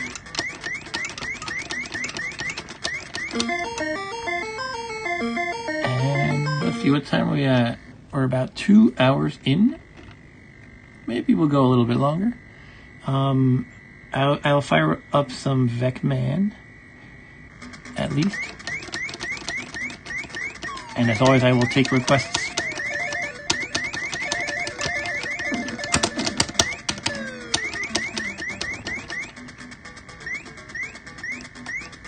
Going uphill is rocks. They will rock you. You cannot shoot the rock. Oh, shoot.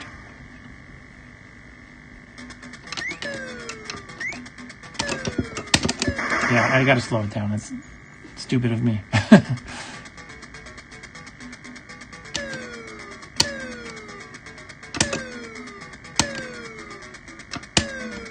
Yeah. I guess over there you have to speed it up because you can't make the jump, perhaps. And Ryan wants to see Berserk. Yeah, we could definitely play some Berserk. Alright. I apparently lost my touch here, so that's enough of this game for now. But yeah, this game really showed me I am probably going to need to adjust my video. Berserk Ultimate. Is that on the multi-cart, Alan? I saw there's a Berserk and a Berserk 2 on the multi-cart. I assume 2 is like a mod or an improvement. A hack, whatever you want to call it. Alright, so that is some of the awesome Vector Patrol, also by Christoph Tutz. Now the question is, what overlay do we use for Berserk? Well, I guess the Berserk overlay. But it's just kind of a plain blue. Sometimes I like to use something fancy and colorful. I will stick with the Berserk overlay though for now. I didn't play any Mindstorm. How could I have missed that?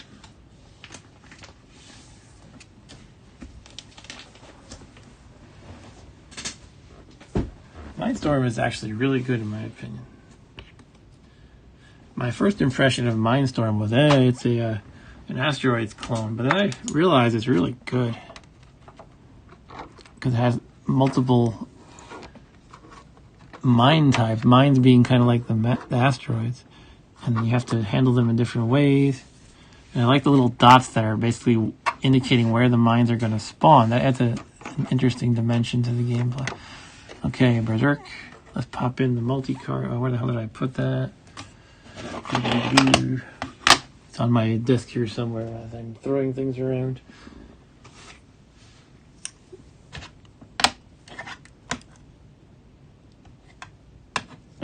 Shoot. Sorry, bear with me a minute.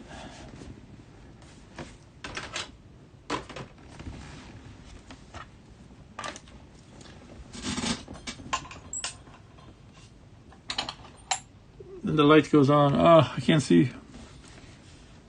Okay,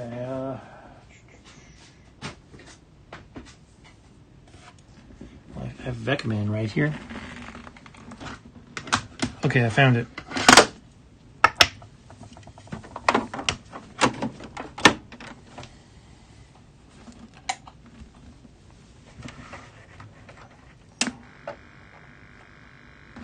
There is actually a Verzerk, which is the voice one. Ryan says there, should it be called Vectrex? And Alan says it might be under that name in his cart, so I'll try Vectrex Berserk 2. That might be the right one. We do not have the voices, I'm sorry to say, because I don't have that module set up. I do have the module, but I need an extension cord, because you can't just pop it in the port, I learned, which is really annoying. You need like a 9-pin joystick extension.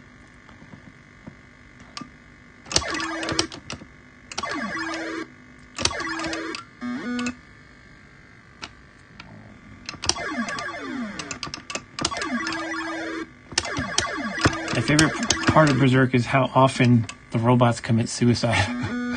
Let me walk into this deadly wall.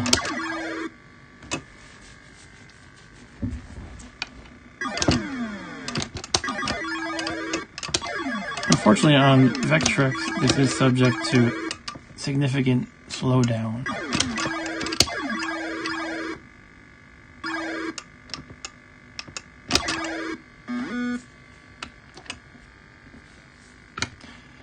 Yeah, I ordered one of those actually, Drunky Kong, because that's what everybody in the Facebook group was recommending.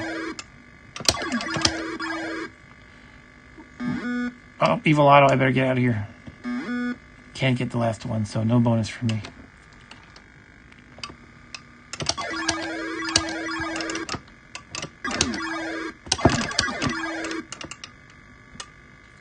Evil Otto. Shoot. Let's see if I can pick off the last guy. Yes.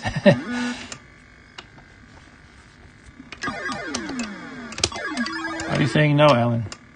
Sorry, I don't. Maybe I asked a question and forgot. I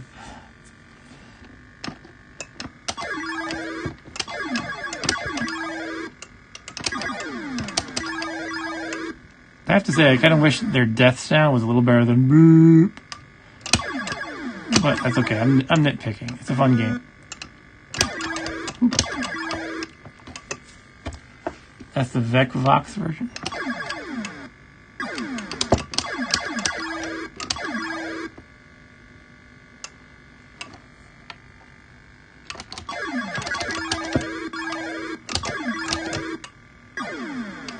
Chicken, fight like a robot.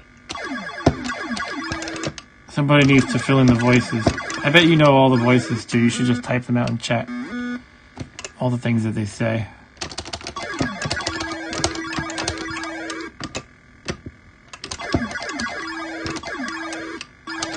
Hey, thanks guys. They walked into each other and they're that volatile.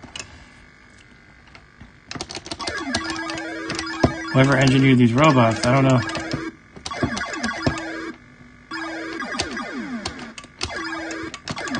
I guess when they're that buggy and fragile, you can buy them in bulk.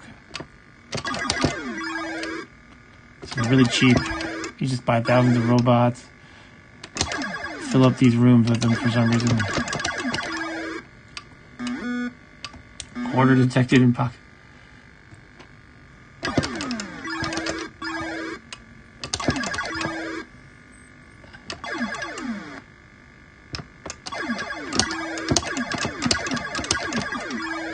Okay. Ooh, this is too much for the Vectrex.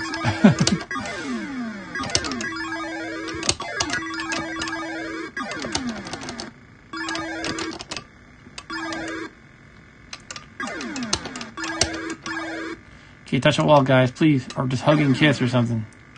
The Evil Otto's gonna come any second.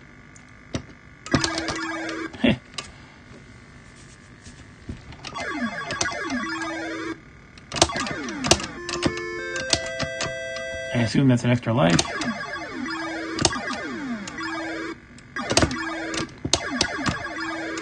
He walked through the wall, that cheater. Evil Otto's bouncing his way over to me. I love that.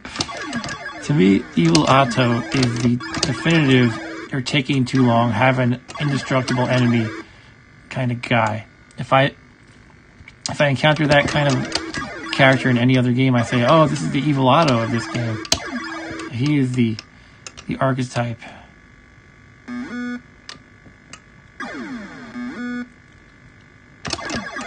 Come on, Mom. Alright. We killed him, got the bonus, and evaded Evil Otto in time. Oh.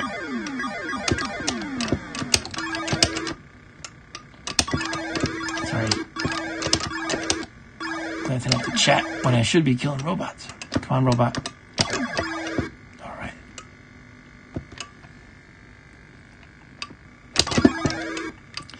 I know I had this for Atari 2600. I think it was the first Berserk I played. And probably the only until I started doing MAME stuff. And then this one eventually.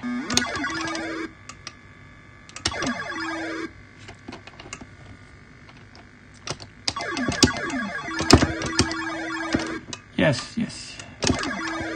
Okay, just gotta take out one more who's standing there doing nothing.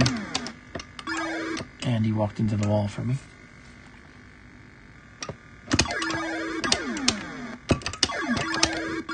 In this game, I think the arcade is harder. Oh! Except when Evil Otto appears in your face. Or that. Okay, apparently, you know, I like jinxed myself, or I taunted the game the wrong way. Let's say, this is easy. Then it's like, oh yeah, splat. Take that. Love this for Atari 2600, says Ryan. Yeah, definitely. Alright, that was a little bit of Vectrex. Why don't we, I've been itching to play a little Vec Man, so let's do that. I played it just once on the stream in which my Vectrex died live, and all of you saw that happen. Well, probably not all of you, but some of you maybe. I have Protectors and Yazi as well.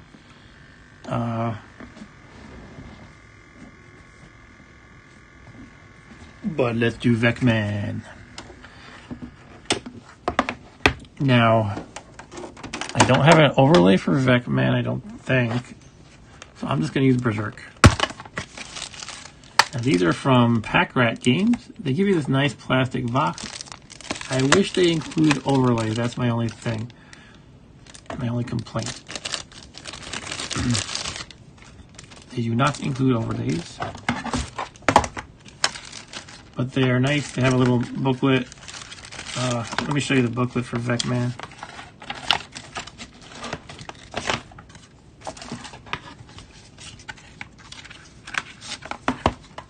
Ta-da! And, you know, it's a manual. So it is cool because it feels like you're getting a professional, really well done, complete package. But then they don't give you overlays, so that's the only thing. Pack Rat.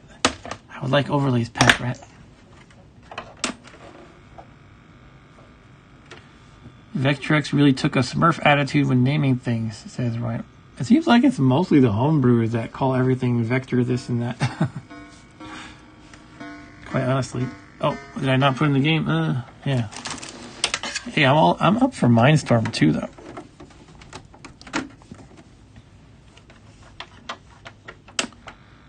Smurf. Dun dun dun.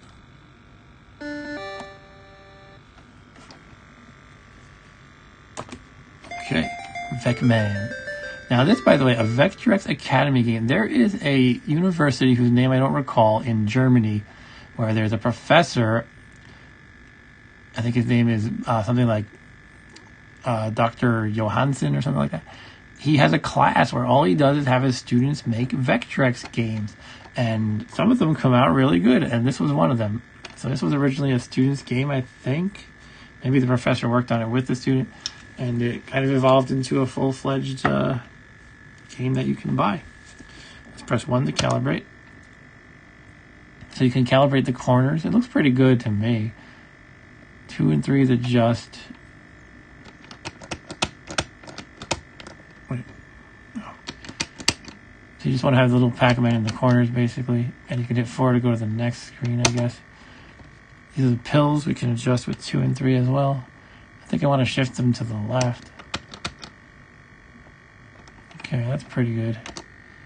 And this is the brightness / contrast. Bright or faint.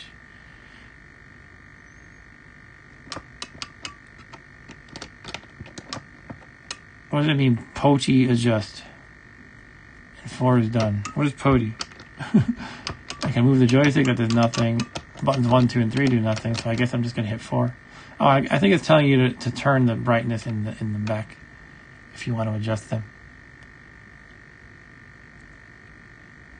And Ryan says, I think you mean Smurf. Okay, now one thing that was my minor criticism is that when I played this last time, I found there's a lot of levels that are just easy, and like the difficulty is. Wait, what? Am I at 128? Anyway, what I was gonna say is I found it was very easy for the first 10 levels or something. It takes a while to get hard.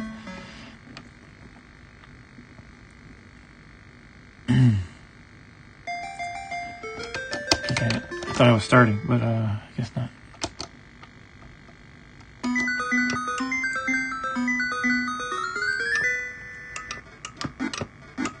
This is pretty cool with a proper joystick now. Thank you, Victor Marland. So yeah, this game doesn't have all the levels stored. It uses it has a hard-coded seed, like a random number seed, and they're all procedurally generated from that seed. Which, if you don't know what I'm talking about, basically it just means they're kind of like randomly generated or procedurally generated, but it's the same output every time, and that lets them not use a lot of memory in the ROM because they're like generated. They're consistently generated, though. It's pretty interesting. That's what I read anyway. I didn't check the source code myself. So as you can see in this early level, they're only throwing 2 ghosts at me, so it's pretty easy. Alan says, I love Vecman. Cool. Okay, come on, ghosts. I want to eat you again. I misjudged it. Alright.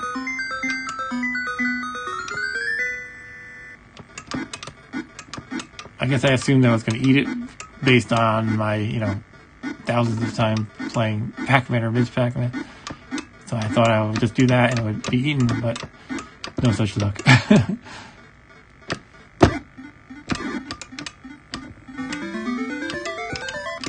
Did I just get an extra life? I think so.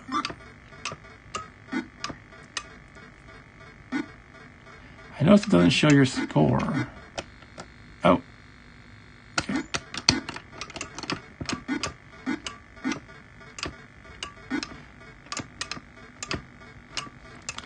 I was pressing buttons. I thought maybe one of them would make the score appear.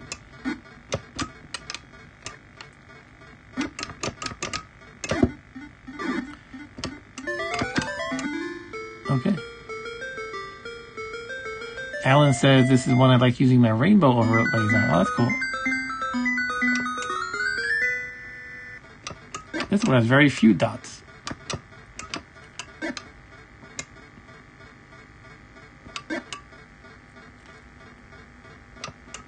Come on, ghosties. I'm gonna eat ya.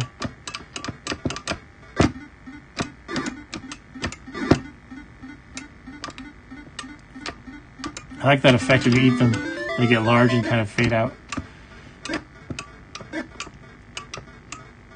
Because with Vectrex you don't have color, so you have to use effects like the intensity. So I don't know how you can see, but these ghosts are actually different intensities. Some are brighter than others. So that's how you can differentiate them, if it even matters. Oh, again, I thought I would have eaten the power pellet, but okay, let's be more careful about that this time.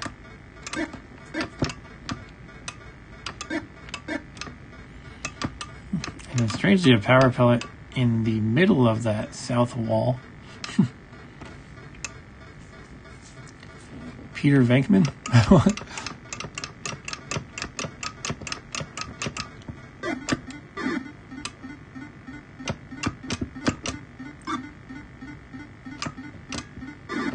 missed one of them.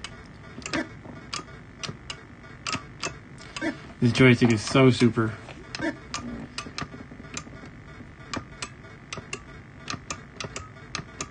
Come on, come get me.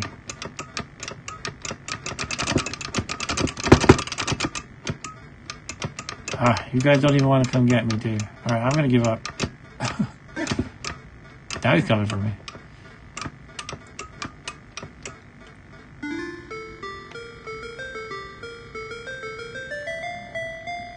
KC Munchkin, what does that mean, Alan?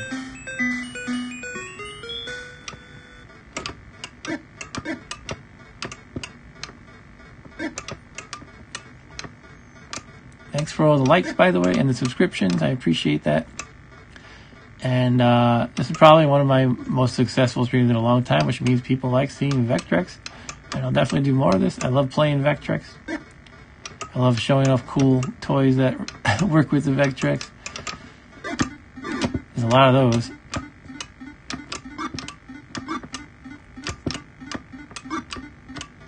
Some weird levels. I was going to say level design, but as I mentioned, they're procedurally generated. Yeah, take that.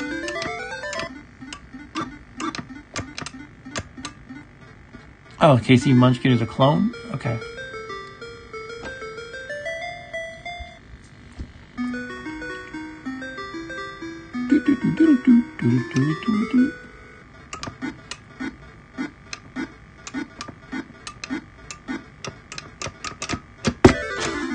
That's my source of woe. It's like how many decades of getting that timing down with grabbing the power plug and going back, and it's different. It's got a different feel to it.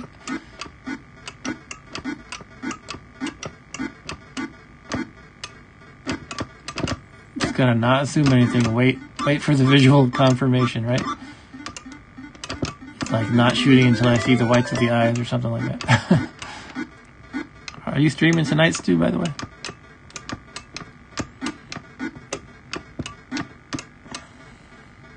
I hope you get your Vectrex stream too, Stu. This is a console that is so much fun to play with.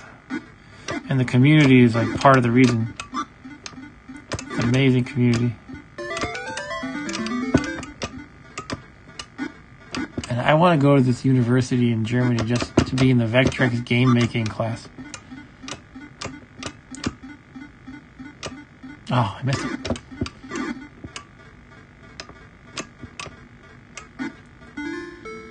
KC was an Odyssey game. Okay, I never got my hands on an Odyssey, nor did I ever try to emulate it. But I could check that out sometime. Okay, we got 4 ghosts. It's getting serious. I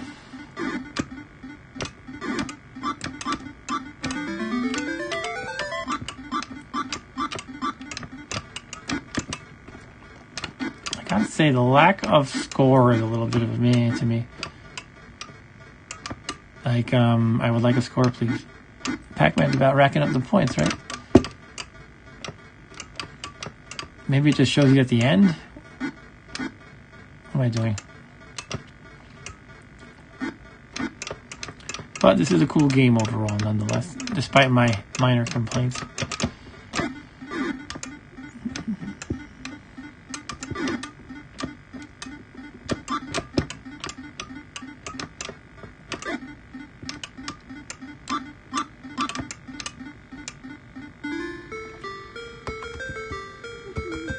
What's a really good game for Odyssey?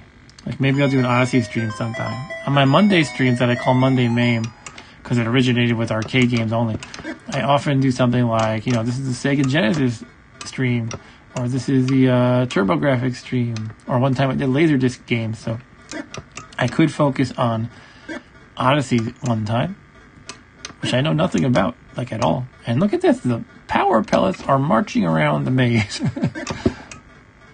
And I could have gotten one right there, but there's no ghost near me. So let's get it now. That seems like a good time.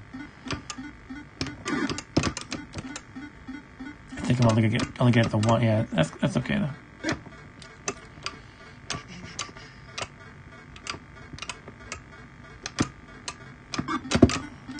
Pac-Man.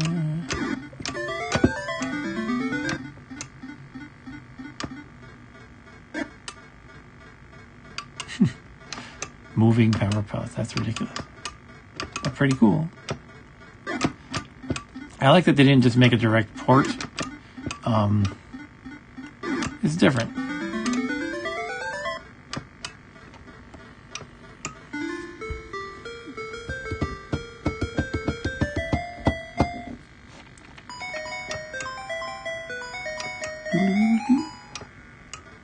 Whoa, the regular dots are moving too. Okay.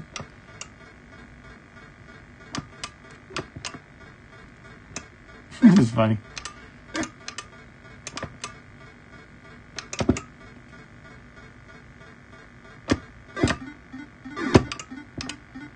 Surprise, mofos.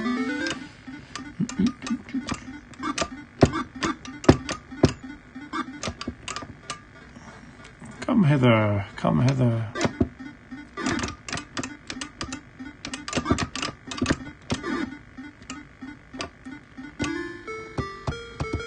Thunderball for Odyssey 2. It's a pinball game. Oh, of course you like it then, Ryan.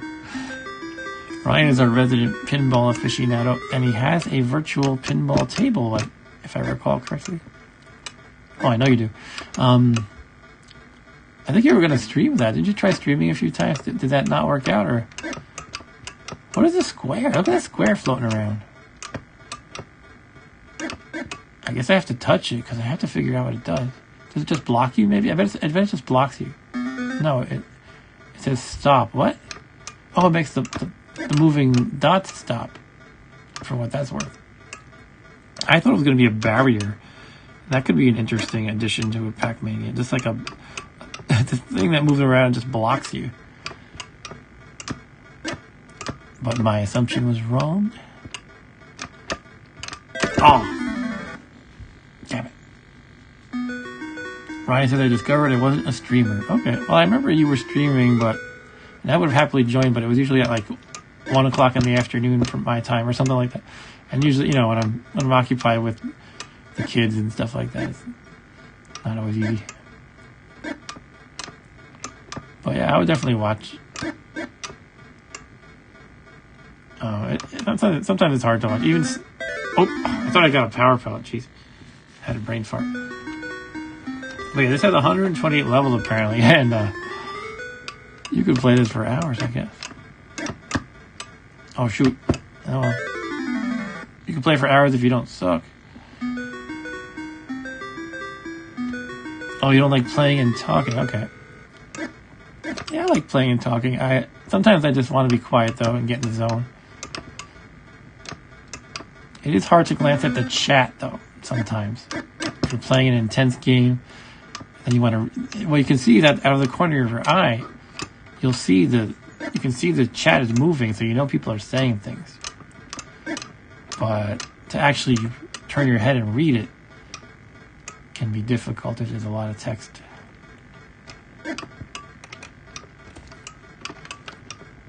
Hey, but some games let you pause, right? It's a new invention, I hear.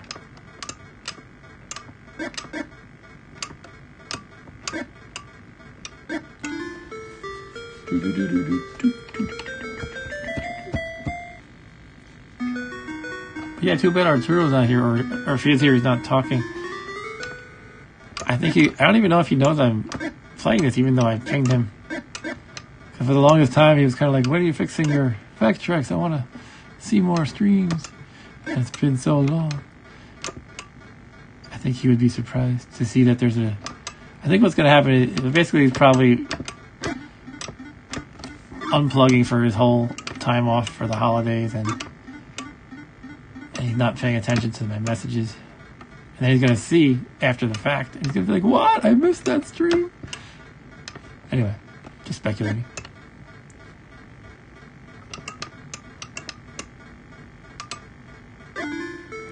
Ryan says, once the Christmas tree is turned into mulch and the pinball is back in the living room, maybe I'll stream again. Cool. Look at that, a fast forward button. That must speed up all the action, I guess. And it's floating around. Look at that.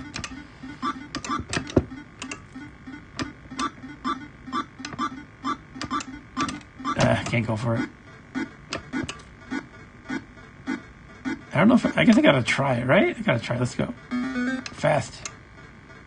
Okay, everything's going a little bit faster, not tremendously. Yeah, it's pretty significant, I guess. It feels like the whole game woke up.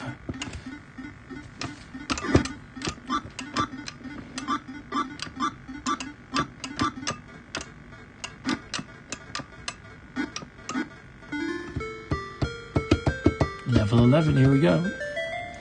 Only got 117 more to go.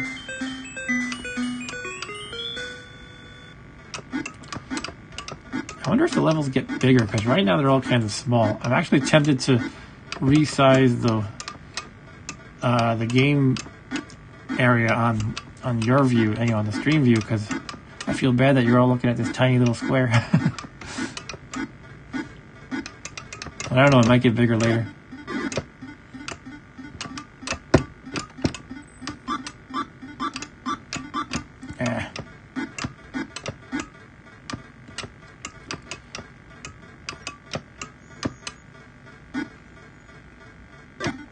Becky's message, I think that came after this cart, but I'll check.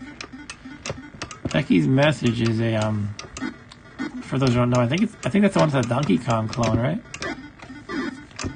Now I do have a flash card I can use, but I haven't played with it yet, so basically I can download any ROM and put it on that.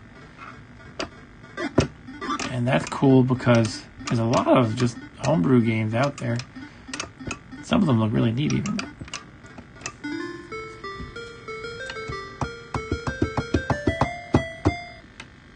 This joystick is so cool. Okay, we have a bigger level, I guess. What's that, a 1-up at the top? Or I guess we'll try it. Yes, it was a 1-up.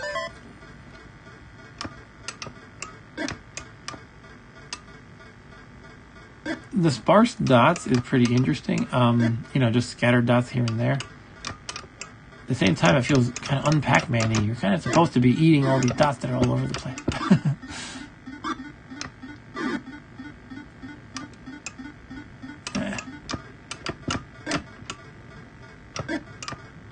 It's raining pretty heavily outside over here in New York. I don't know about you guys.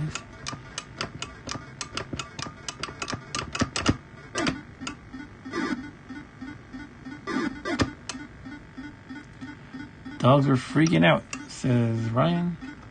Oh, that was your BRB. Alan says, yeah, Donkey Kong clone, tough as nails, but can be beat once you get the hang of it. Cool. Okay, this one has a play button in the corner, which I guess is not fast forward, but what would it do? As opposed to a pause? Is there a pause button somewhere? I guess we have to try it. Here we go. Move. Oh, it's making the dots move. Okay.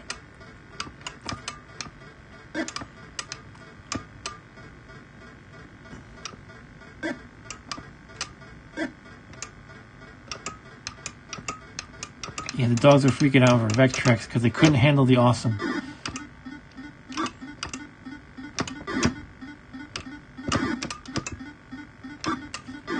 Okay, I was greedy there. I could have died, but I made it. So no harm, no foul, as they say.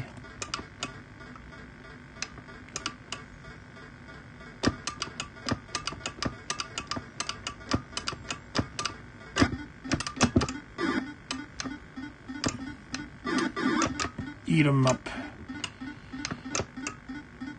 There's another, it's an old school Vectrex Pac-Man imitation that's called Mr. Boston. No, there's Clean Sweep and Mr. Boston, right? I think they're basically the same game. Oh, look, there's a... Oh, that was dumb. Ryan says, the other night, my daughter's friends ding-dong ditched at like midnight. I was not pleased, as you can imagine. Or am I... Ding-dong ditch... What is that, when they ring the bell and run? If so, that's pretty crappy. I would be annoyed, too.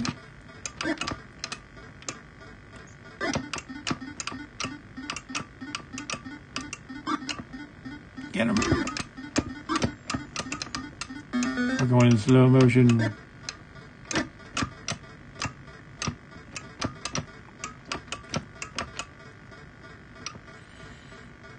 Get back here, you pesky dots. What are you doing wandering around? Why did you get minds of your own and legs of your own for that reason?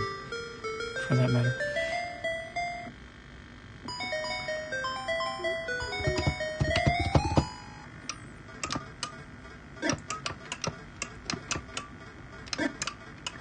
Vecman. This, by the way, is available from Pack Rat Games. I think I mentioned that, actually. They have a lot of great games that, as I showed you, they're well produced and everything. I wish they had overlays, so you have to hunt out overlays elsewhere. You know, then again, not every game really requires an overlay.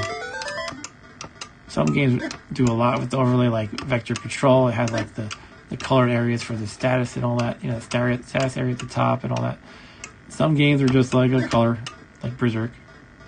But what's also nice is they tell you the controls at the bottom.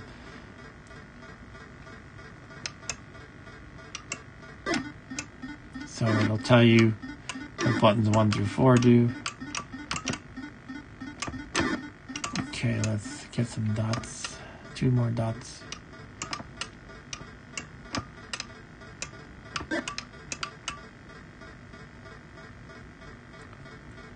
Everything's better on the Vectrex.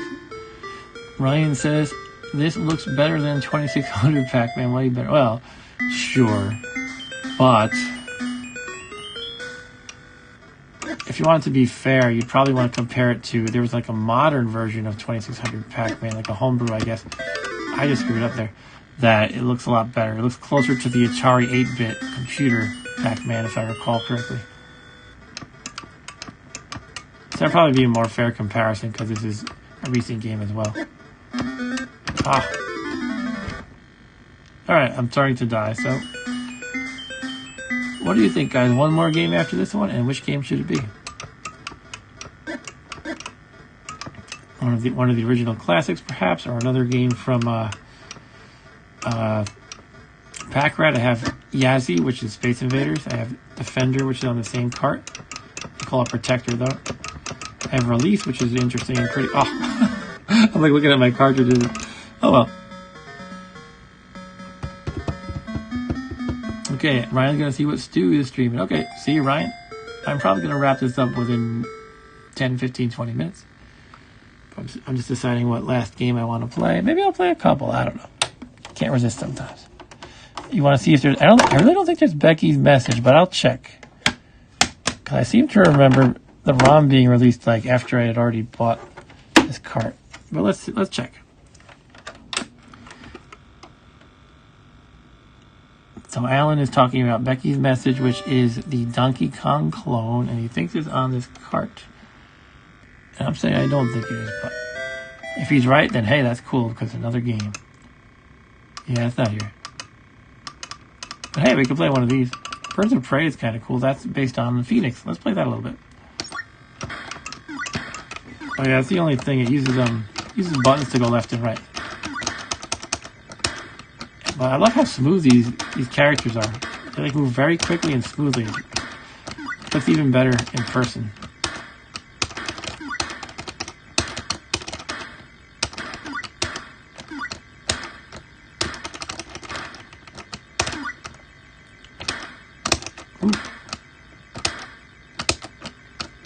So you press the buttons 1 and 2 to move left and right. I don't know why it doesn't let you use the buttons or the joystick. It shouldn't be that much harder to code that way. There is an updated version of this I heard that uses the joystick. But in my view, it's kind of like, come on, you should have gotten that right in the first place. Anyway, I'm complaining a lot, so I'm sorry. I'll just talk about this. This is a pretty cool version of Phoenix. Now, I played a game a lot like Phoenix for television called Demon Attack. I played that probably more than Phoenix itself. Pretty similar, though.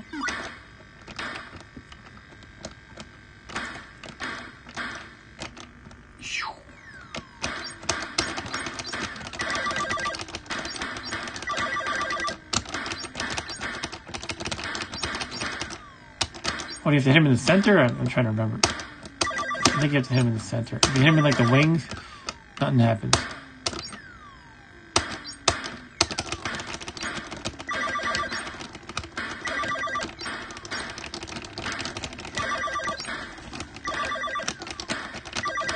Boop-a-doop-a-doop, boop-a-doop-a-doop.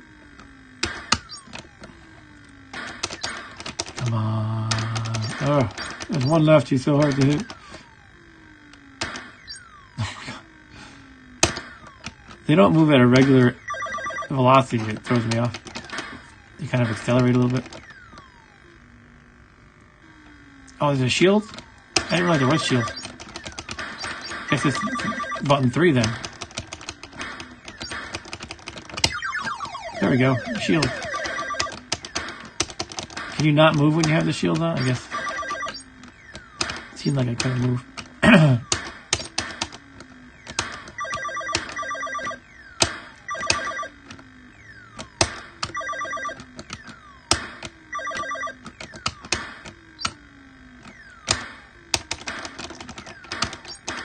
Oof.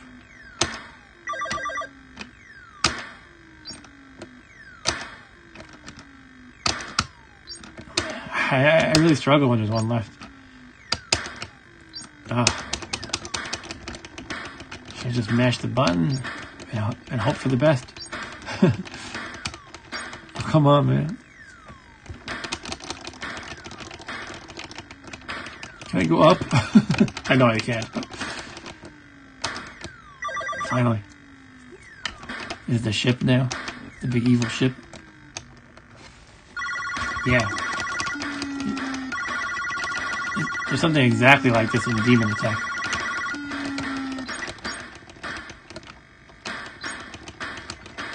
So you want to basically open up those holes and they rotate around him.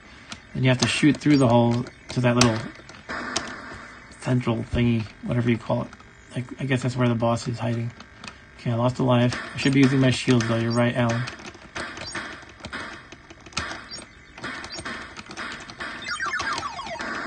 Yay! We got the bad guy. Cool.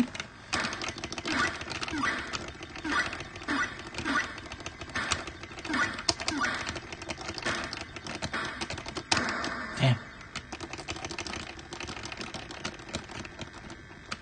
Yeah, you're telling me to use my shield. I just don't have the instincts for it for some reason. I gotta practice.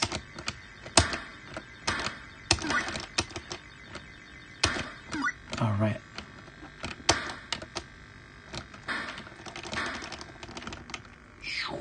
The rectangle of next level indication.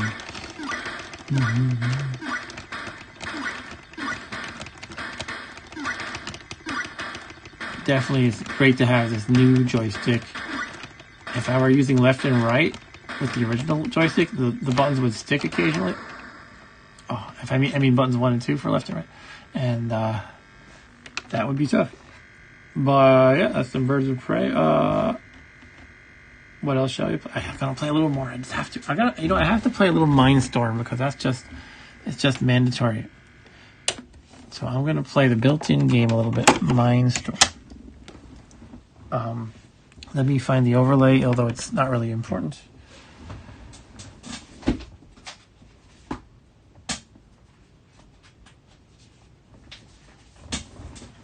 Okay, I flipped my binder to a random page, and it was Mindstorm. Lucky me. Mindstorm is really cool. I mentioned earlier that the first time I played Vectrex at the Long Island Retro Gaming Expo, it was Mindstorm, and my initial reaction was, it's just an asteroid knockoff. But I actually like it better than asteroids now.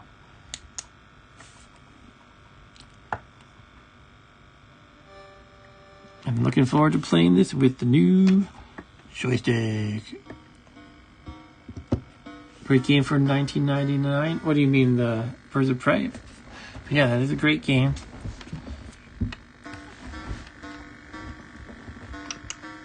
I love how smooth all those aliens move in Birds of Prey.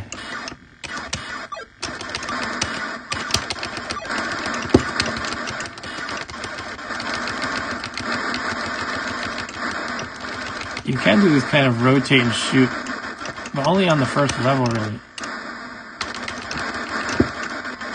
Well, you can do it on other levels too, but not quite as much.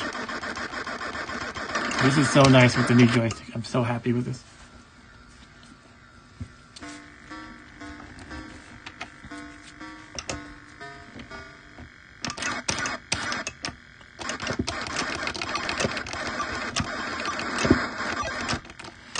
these ninja star guys, they shoot at you when they explode, so you have to be careful.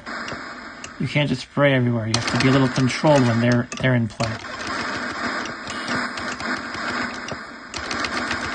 See, they just got me with one. Such a cool little simple mechanics that have like strong gameplay implications are awesome, in my opinion. It's great game design when you can pull something like that off. Yeah, I'm not doing my best. What is the button? That's the hyperspace. I think it's 2.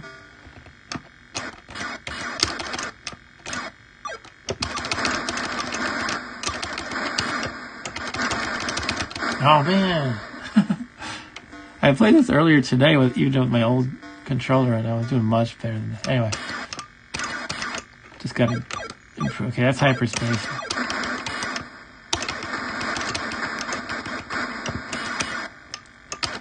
Now there is Mindstorm 2, which is the same game but with a bug fix, because apparently this built-in version will crash once you reach a certain level. I guess no quality assurance tester got to that level, which is kind of funny.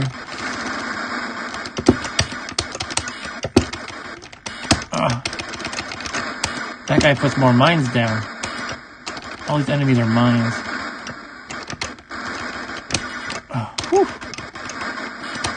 Did you see that move I did?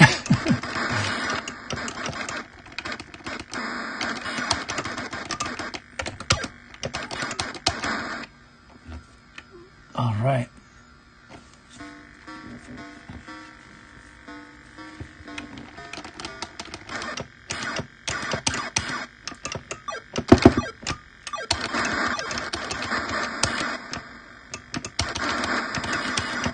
These X's chase you, very dangerous.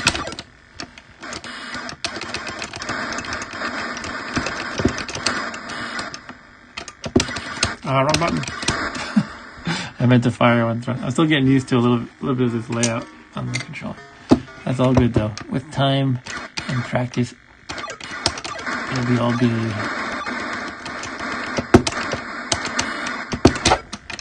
Oh, I hyperspaced right into the way of a mine. I'm gonna give it another go. I thought I said I was gonna play something else before this game popped into my mind, but in any event, I should wrap up the stream too. We're closing in on 3 hours of Vectrex goodness. That's how much fun Vectrex is. You can play it for hours.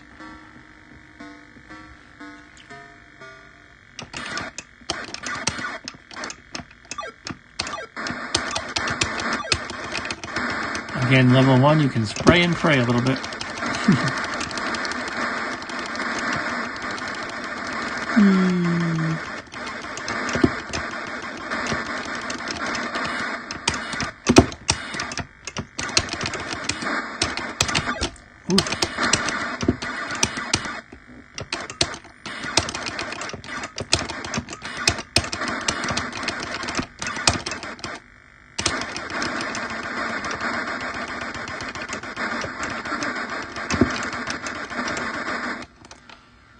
I like this effect.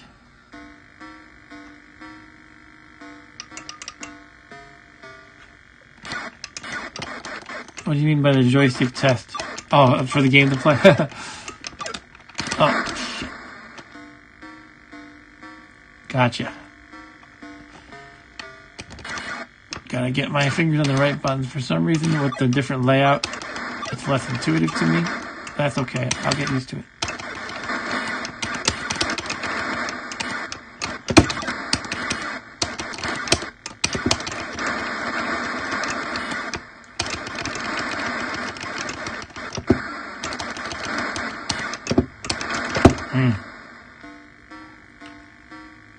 Bum, bum, bum, bum, bum.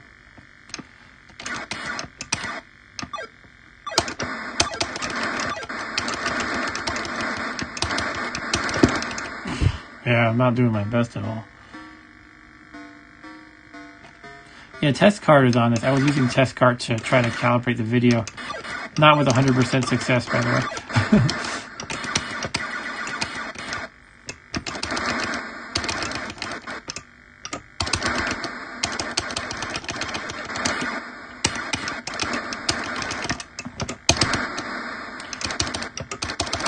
These ninja star looking ones are the tricky ones. They shoot at you when you destroy them.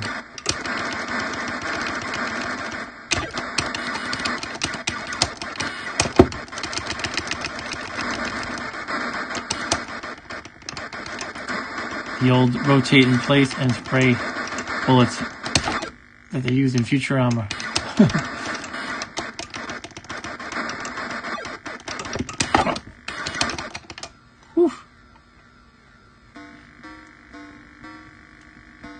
I don't think hyperspace ever automatically kills you like in asteroids.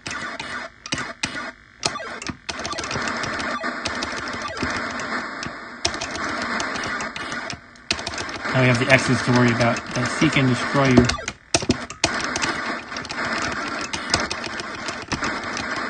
Seek and destroy.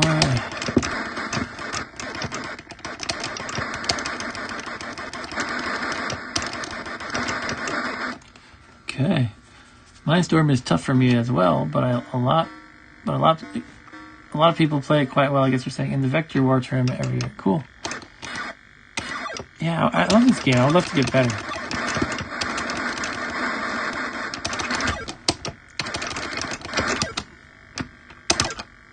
You can kind of abuse the hyperspace a little, probably. There's no limit to it, and it doesn't occasionally kill you like in asteroids. Unless you just get unlucky and it puts you in the path of a mine.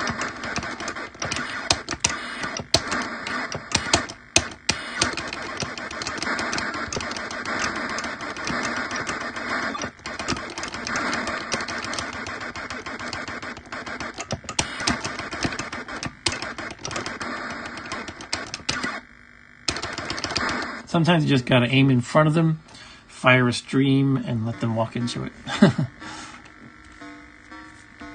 Look at this, there's a big open area at the right. A lot of stuff's gonna be coming right here.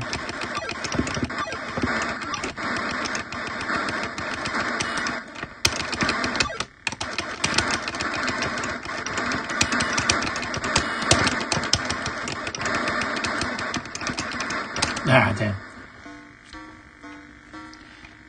It's a good game. It's a good game for sure.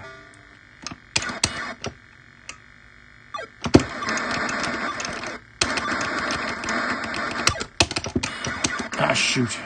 I have this issue when I hyperspace my button that I want to use to fire. My finger winds up on the thrust button.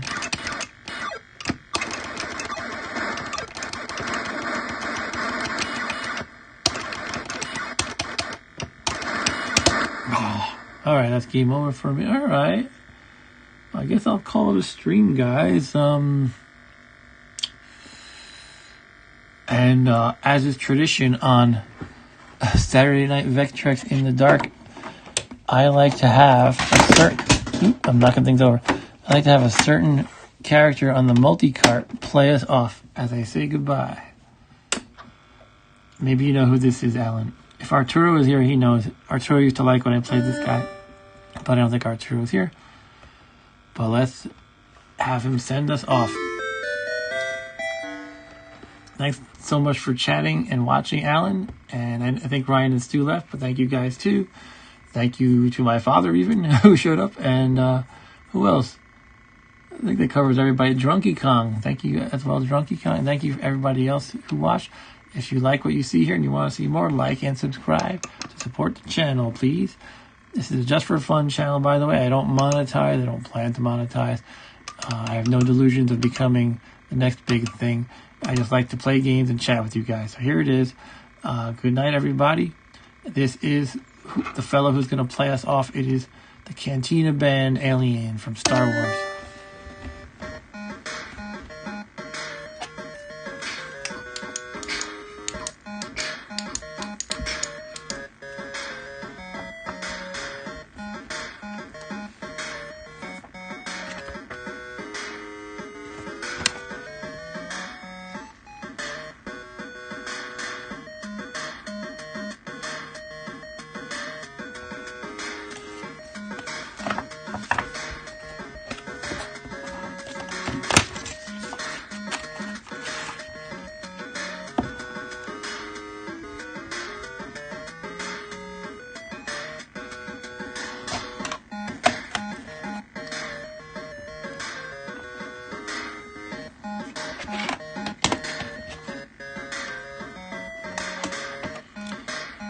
By the way, my current plan is to continue this stream. We'll see how things go. It might change, but maybe just do this once a month, first Saturday of every month. So that'll be the plan until I tell you otherwise. I will probably update on the Facebook group, Vectrex Fans Unite, as well as my YouTube channel's description. I have, like a free text area, and I like to put the schedule info in there. Otherwise, on Saturdays, I play PC games, usually with my son, Mr. Rob Bob. We play all kinds of games. And that's it. Monday nights, 9:15 is basically... All my streams start at 9:15 now, by the way. And you might wonder why the weird time. Basically, I was doing 9 o'clock, and the timing of my daughter going to bed and stuff, usually she was like not 100% asleep at 9 o'clock, so I'd show up late at 9:05 or 9:10. So I just did 9:15. Anyway, Monday nights, I do Monday Main, in which I play old school emulated games on my arcade cabinet. That's all, guys. Good night.